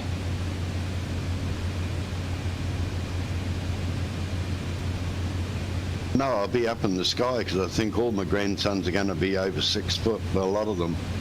I don't know where they get their height from. It certainly doesn't come from me. Yeah, my children are all taller than me. You fed them too well. Apparently so.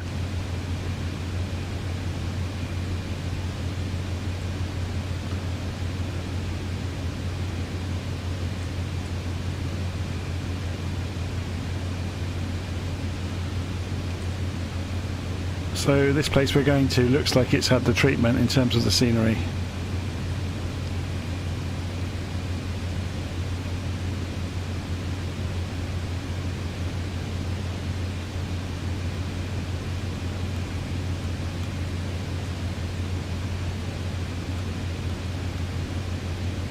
Like the Maori language. So somebody on the live stream is asking what controllers, for people that fly helis a lot in the simulator, what controllers do they use?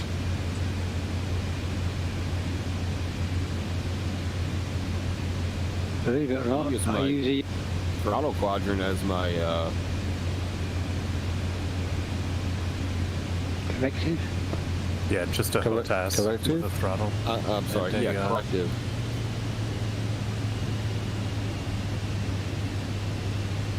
Yeah, it's a side tech. Throttle and joystick. Rudders and throttle. That's what I was going to say. The Cytec X52 it's not the best hardware, but it's actually ideally suited for heroes.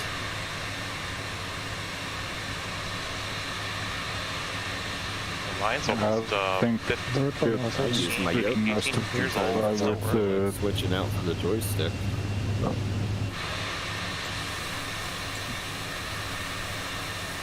I use my T16000M combo with it's too difficult for me to change my yoke. Land Rover.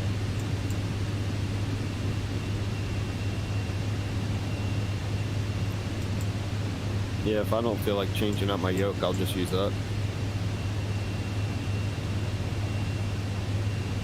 The main trick is you got to get in and create a profile for your helicopter, and then go in there and look for the helicopter assignments.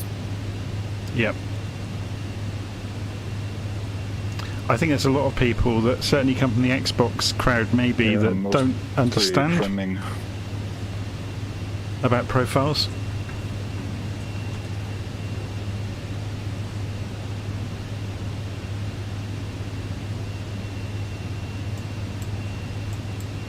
Did you say, Jonathan, do or don't? No, I think there's a lot of people that don't understand the controller profiles.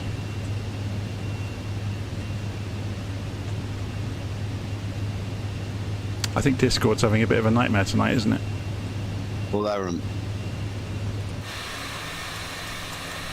Absolutely awful. Yeah, it keeps cutting off. Well, I think there's lag going on as well. I think I can see some land. I wish they would. They could. Yeah, I wish they could come out with downloads for the different profiles, so you don't have to do it yourself. Yeah, but then you'd have to make a profile for every controller for every aeroplane. Do they not have them? I think people.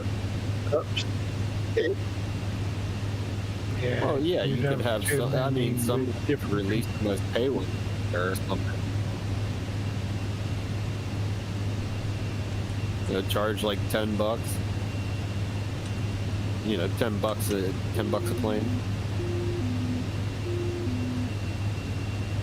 Seriously? Would you pay that? No one's paying $10 Depends on what the aircraft is. A list of settings. Get it in a PDF. No way. Well, not a list. I mean, something that it's already set up Yeah. for me. Well, they need to make the profiles savable and importable, or export and import then for the profiles. Or just buy Yeah, Jonathan file you could import it. Yeah, they stick with your user only, which is great because if your crashes, you got them stored on your account, but you can't share them. I can see an Well, airfield. someone was asking in the live stream if they can use their Honeycomb Alpha for helicopters. You can. I've used the Honeycomb Alpha for helicopters. It's a little awkward, but it works. If you have nothing else, it works. Yeah, I use it. Not ideal, but it works. One of the magic settings for me is using the hat switch on the Alpha for the trim. Yeah, I do that on the Airbus stick. I always have the hat switch set for trim. Imagine using a yoke with the a Alpha has. helicopter. You really want to adjust the sensitivity, though. Oh yeah, definitely. The Alpha has trim setting buttons as well, but they're really stiff. They're not really easy to use.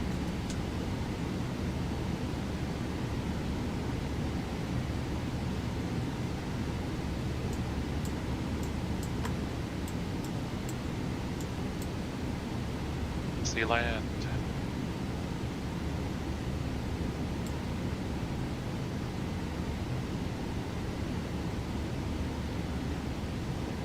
Genius idea using the hat switch for trim. I never even thought of that.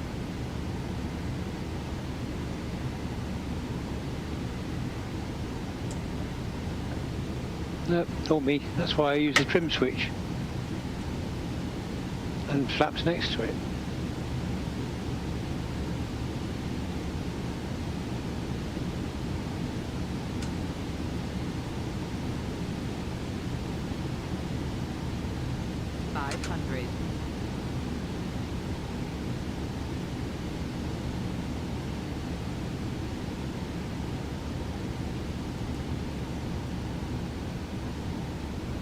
Well, this is a tiny little airstrip.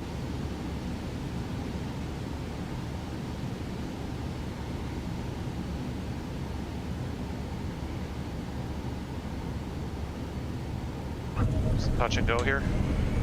Yep. Yeah, it's touch and go. Touch and go whether I make it or not. If you have enough fuel, you gotta stop.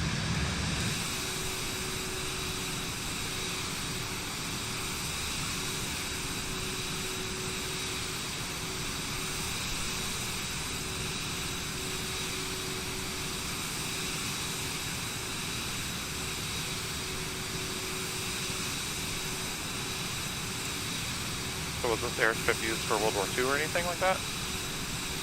Yeah, I'm not sure what the story is behind some of these airfields.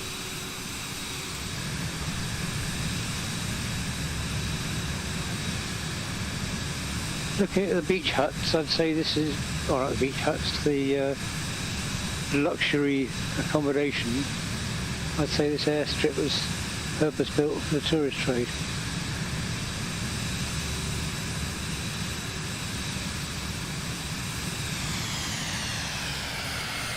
Don't know though. Oops.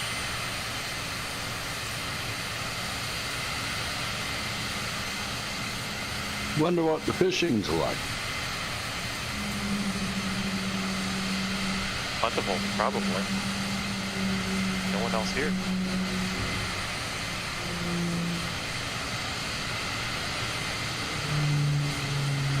I know a few guys down here that go up to Tonga. They go up to an island called Akitaki or Akitaki or whatever it is, and they reckon the fishing up there is amazing.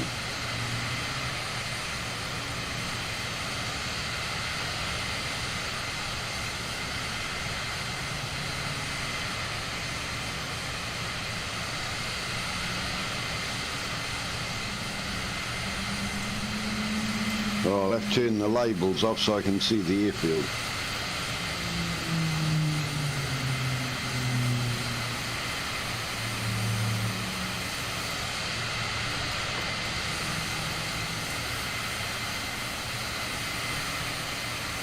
Following all the flashing lights.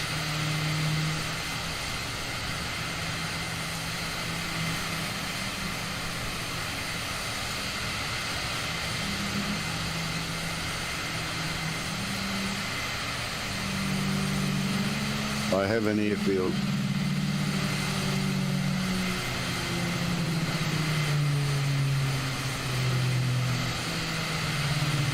Oh, well behind Lee. Yeah, just plodding along. Probably crashed again. Boy.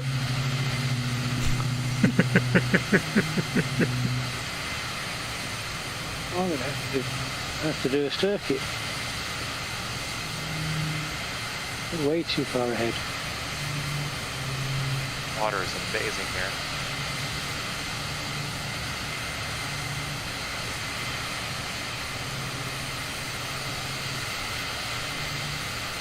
Coming in at sunset, beautiful. Yeah, I can't change my time. Okay. It's all greyed out. You must not have the sim on all players. You must have it on live, maybe? No, it's because you saved the flight, didn't you? Yep. Oh yeah, that'll do it. Problem. Yeah. There is a fix for it. Terrible bug. Like a mod fix, or they're actually fixing it? Now there's a, well, it is a mod, but it's to fix that problem. Not to worry, I'll have to. I don't know what I've got. Okay. You can't change the weather and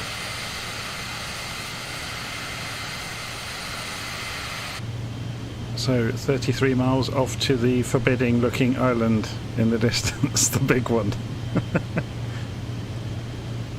Have you seen the number of holds there are around the airport? Maupiti. It's mad, isn't it?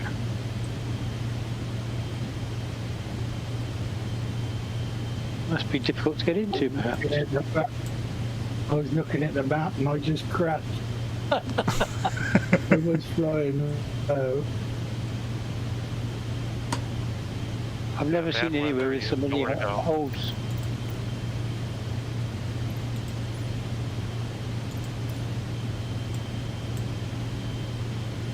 It's pretty much in the middle of the Pacific, isn't it? Yeah, the waypoints are quite amusing as well.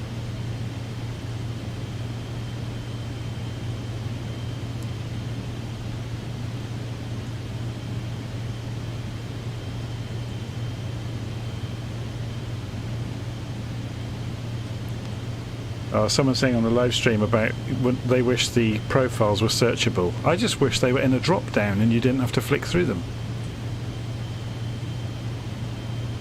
Right.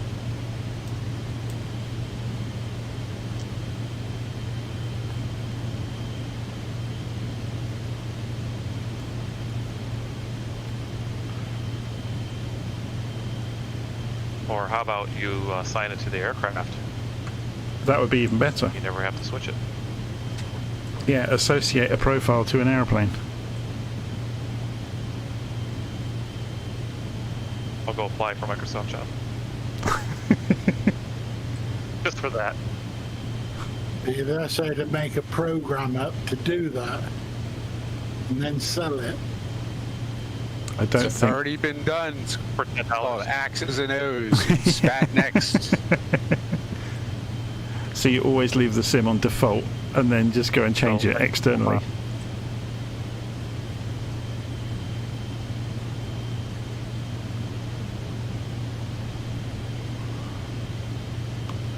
Actually, X's and O's recognizes the aircraft and so automatically, pulls the right configuration. And if you load in a different livery, it understands that too, and will make it'll make a copy of the profile from the master template for that aircraft. It's pretty nice. Yeah, I've never looked at it myself. You still got to do the profile. Curious if it breaks if they update. They're up.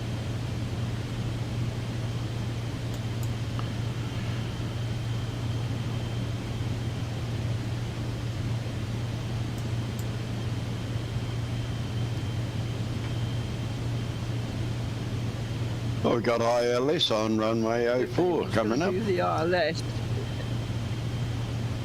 and it's 109.90.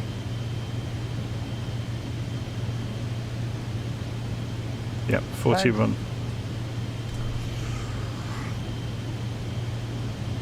Shame the wind is runway 22.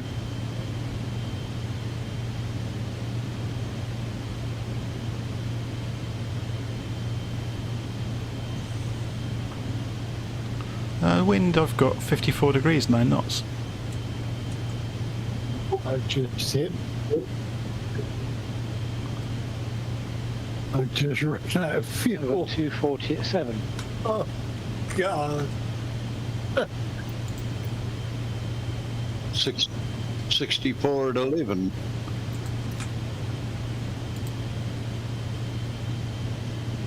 Yep, 66.8, yeah. Yeah. No, that's what on, you got yeah, on the ground it's 247 knots. The wind at Maupiti.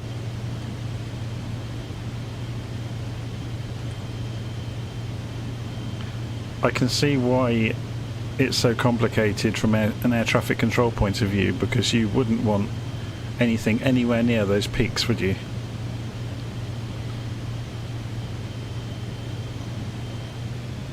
No.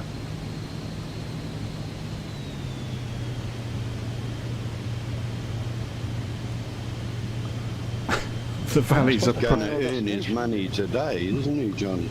I was going to say the valleys are probably full of bits of aeroplane.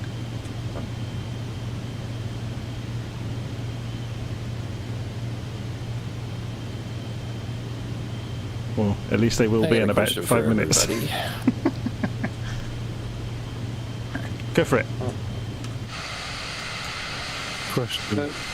The group leader in our flight this morning was asking, what is the name of the airport? And I'm not sure if it's on an island or not. That the runway is on stilts. Madeira, Funchal. Is one. Madeira. Yeah, one of them. Yeah, that's correct. I didn't know there was one. Thank you. Appreciate it. I don't know why.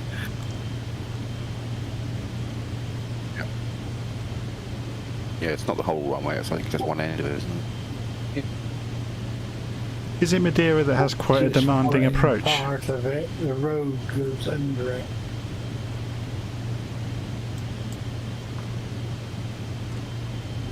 Suffers from a lot of crosswinds and stuff like that. If you look at crosswind landing quite a lot on YouTube.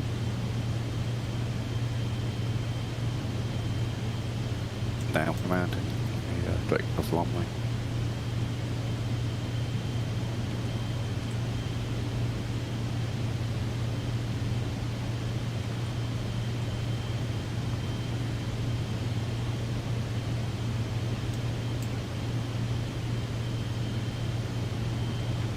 So this island has been given the treatment as well, hasn't it? You can see even on approach there has.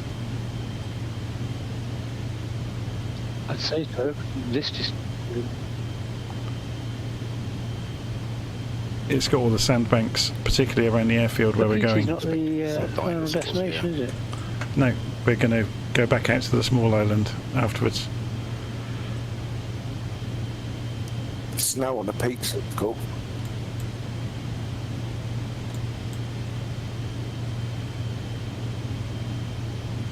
On your peaks, Lee. Snowing.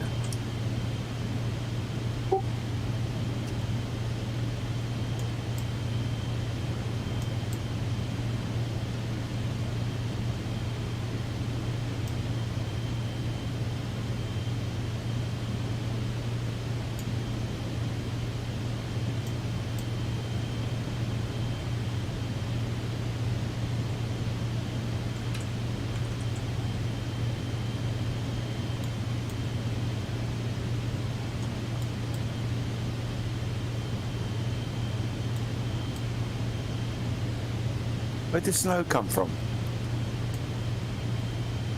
What snow? Clouds. Look at my stream, snowing. I just had a look at Little Nav map. Everybody is self-arranged into like a big wing bomber attack.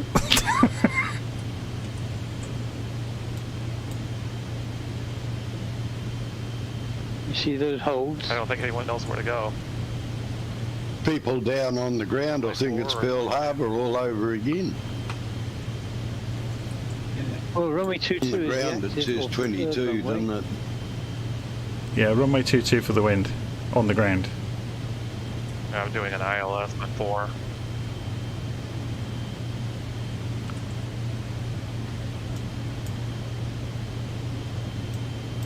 Snow's gone, Lee. Yeah, it's melted. So is Elvis going to be on the beach somewhere singing?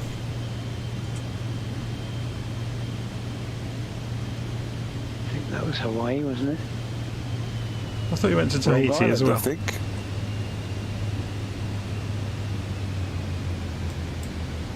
Did he ever go to Tahiti? I don't know. Blue Hawaii. I didn't think he ever left the States. You're ruining the magic now. He did national service in Germany. He did. He came to London as well, but no one knows about that. On his way to Germany. Yep. After shooting the TV? I can remember the raucous when he got conscripted, you know, for us that are old enough to remember back to those days. On about Elvis, has anybody been following the YouTube stream where the guy bought his old jet? Yes. It's quite entertaining. It's in a real touchy condition, though, isn't Yeah, it's been parked at Roswell for about 40 years, apparently.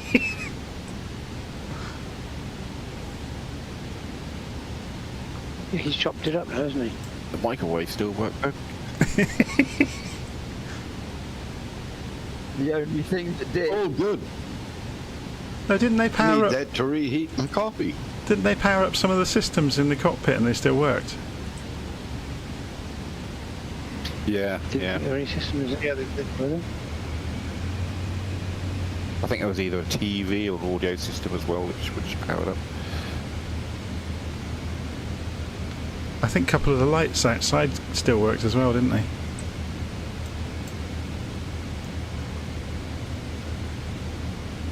That was a ridiculous aircraft, the Jetstar there. Oh, there's a tall ship in the harbour. Well, in the texture anyway. The actual model isn't there.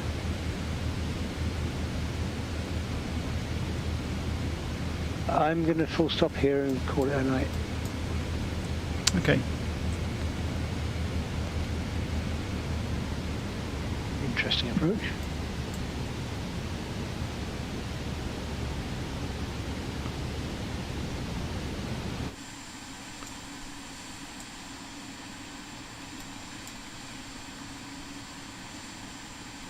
That's a huge runway. 747s used to land here. Well, probably still do.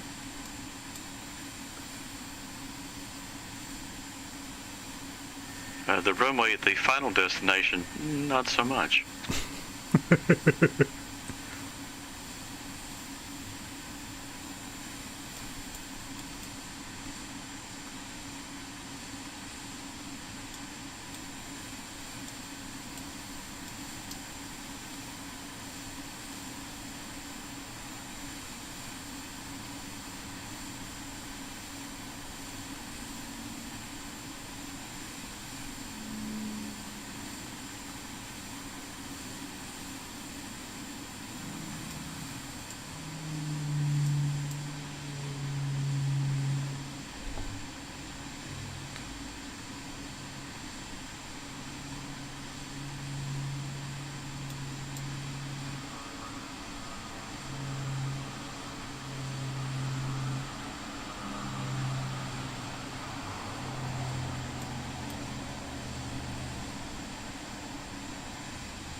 Who needs the full width of the runway?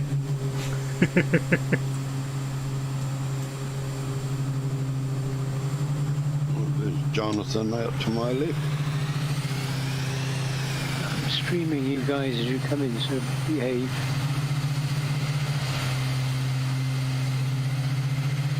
Not streaming, but my screen is there to view. Oh, we got a coffee machine here. We've got 4 or 5.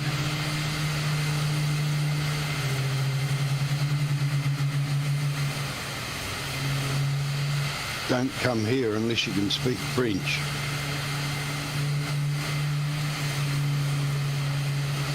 Abu Cooper.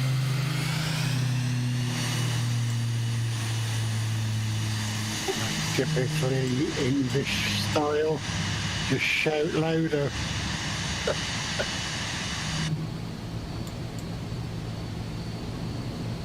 I've never been there, but my mum and dad came here and they reckon they were treated like aliens because they didn't speak French.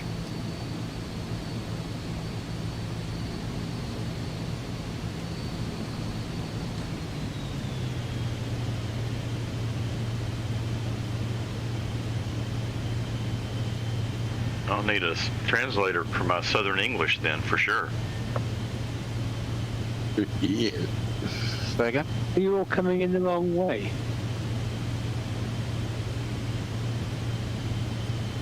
Runway 22, wasn't it? 22, yeah. Oh.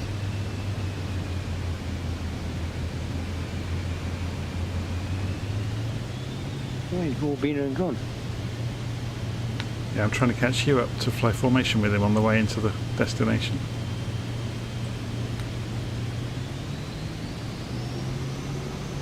They've done a great job on the reefs off the end of the runway here, haven't they?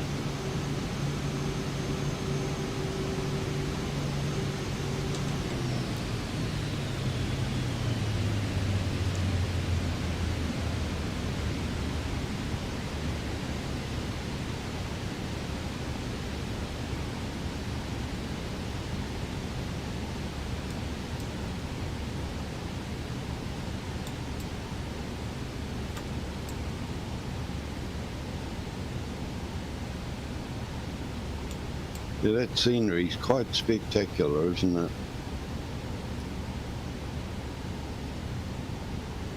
Yeah, not bad at all.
coming round with a bucket to collect the landing fees.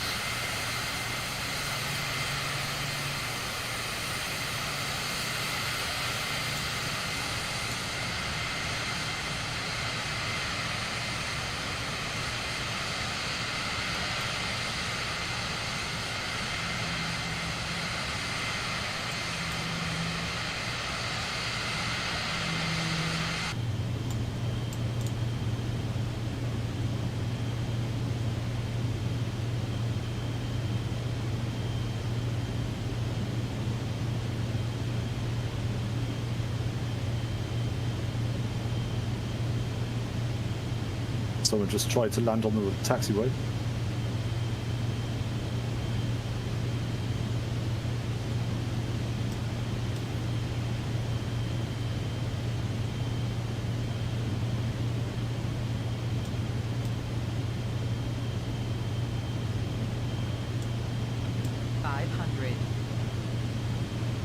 Was that the Osprey? I think they're in the Lightning. No, Osprey switch to F-16.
I see the fire trucks are out to greet us.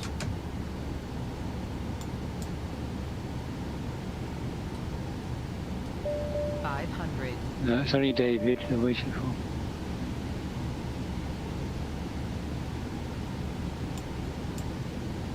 Look at all these aircraft.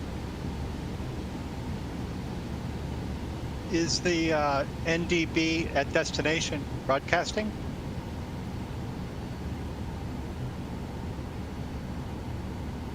Probably, but virtually all the aircraft in this game can't tune NDPs with a decimal 5.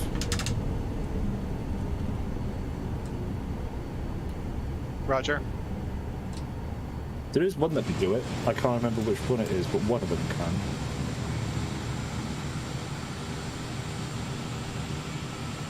can. And on that note, as far as I know, the Osprey is the only one that can tune TACANs. No, I'll tell a lie, the Hawk can as well, can't it? Yeah, I think the MB339 can as well. Yeah, I think so.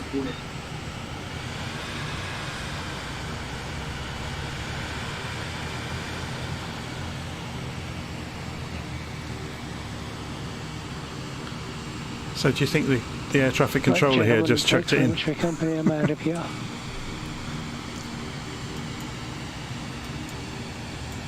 Okay, Pat. See you later, Buzz. See you soon. Yeah, cheers, bye-bye. Thanks, Jonathan. That's all right. I'm just trying to remember where we are next week. About to go and have a look. Really nice flight, thank you.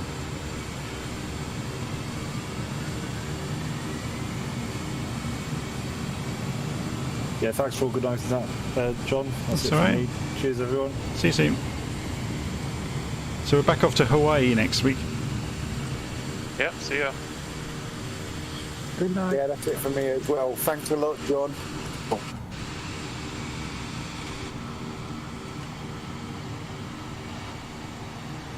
Yep, thanks very much and see you next time. Very nice. Good night. See you soon. The atrium of the airport is Thank you for the flight. Yep, see you soon. sign. Has anyone flown over the harbour? Have they got the ship back? Sorry, what was that, Peter? Thank you, John. Back to Morning Yard. Yep, I was see you just soon. saying, have they put the sunken ship back in the harbour at Hawaii? We'll find out, won't we?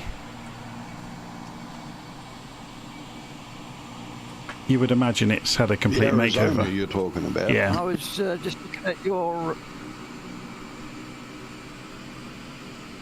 Yeah, I was just wondering because I was looking at the list of ships and the like that were in the newsletter.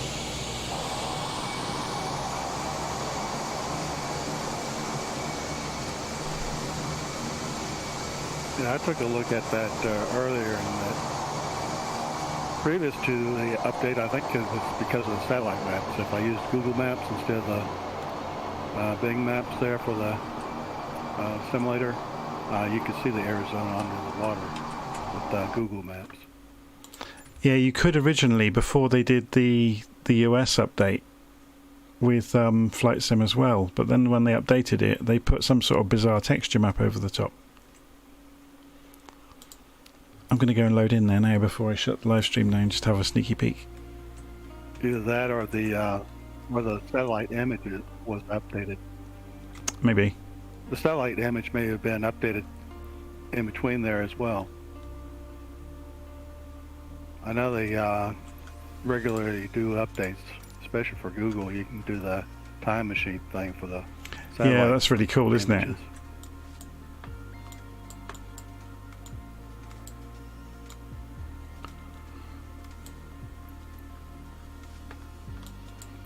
Yeah, it'll get better over the years there. Where you can Thanks see, a lot, guys, and good night. Yep, see you soon.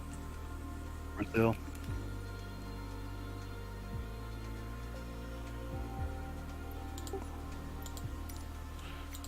And Jonathan, do you do old aircraft like World War II vintage areas? How do you mean?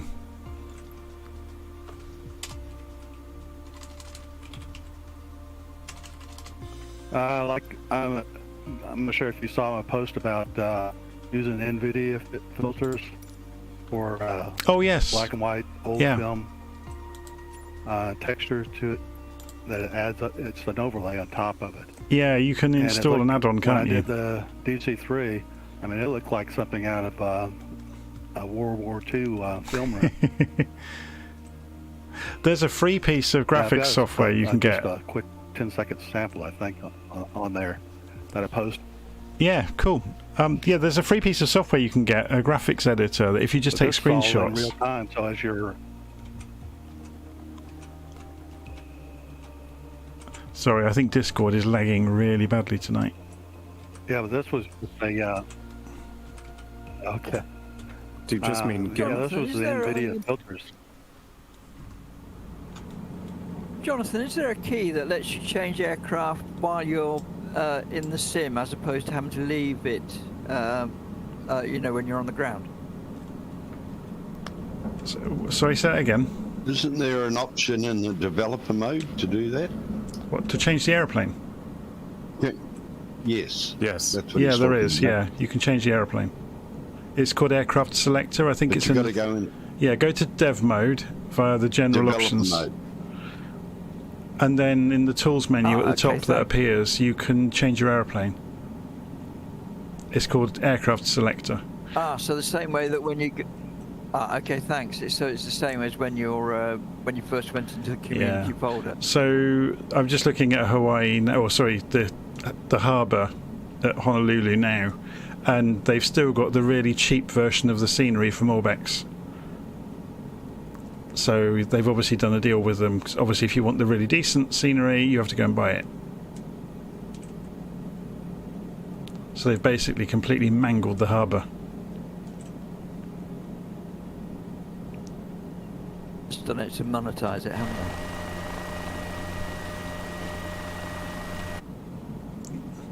they? Yeah, so the You can get some Arizona add-ons from Flight Sim TO.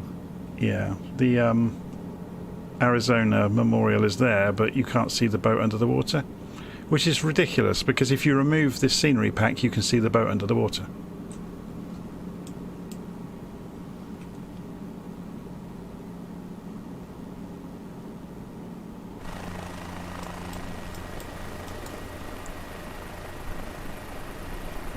but quite bizarrely now they've got the warship that is there in the harbour modelled as a 3D object now.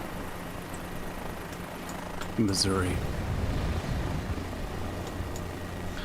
Was it Missouri that is in the Battleship movie where they're fighting the aliens? It is. That's got to be one of my favourite movies. You've got to be kidding me. Oh, it's just so cheesy, it's funny. And it's the bit where they actually get the battleship out and start firing the guns, even though that you'd need, you know, like 150 people to load the guns, and they've got 10.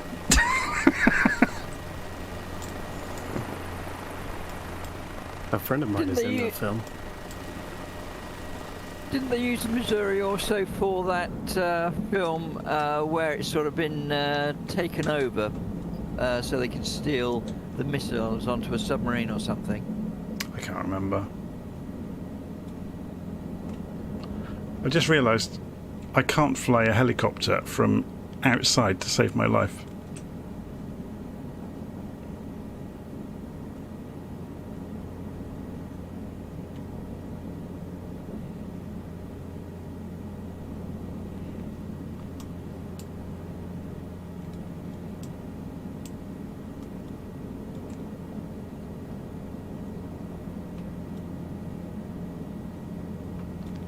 Done a pretty good job with the battleship though, it's very nice.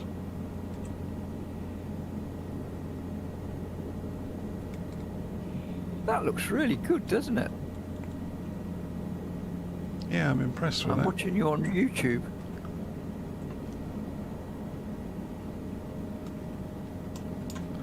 You can see what I mean about the water though, they've just got the cheap version of the scenery from Orbex by the look of it.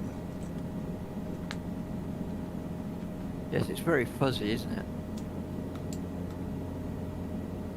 And it appears to dip down as well.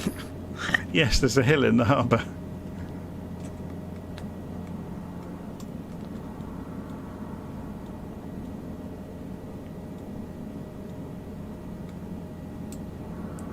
Whoa.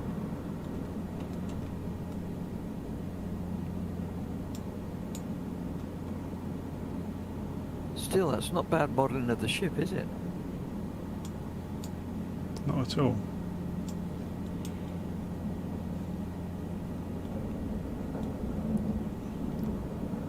Yeah, the memorial building's missing as well. That used to be there. Is that where that was? Yeah, I suppose it must be, yes. So that shape underneath is where the Arizona was. Yeah, they've done a job on it, haven't they? Where encouraging people to go and buy the better version. Yeah, because that's really been sort of mottled down, hasn't it? Because the it used to have, I'm pretty sure it had the 3D asset there in the past. Yes, it did, because I'm sure it was there when we flew over it on the group flight. Because that was the thing, wasn't it? There was no ship under the water, but there was the building on top. Yeah, it's terrible, really, that they've done that. So I've looked it up, and it was the battleship Alabama for the movie Under Siege. Oh, okay. Oh, that's the name of the title. In the yes. In the movie, they said it was the Missouri.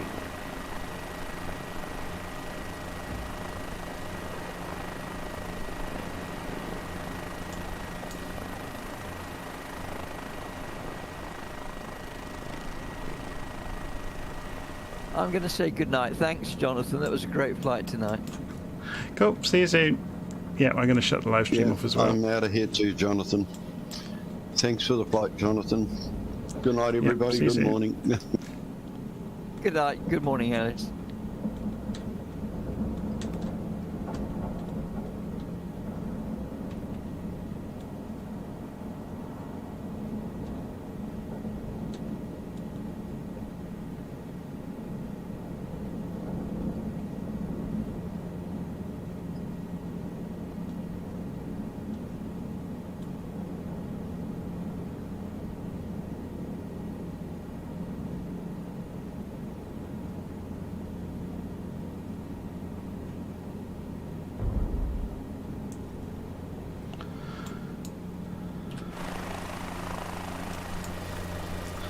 Right, I'm going to call it a night, I think.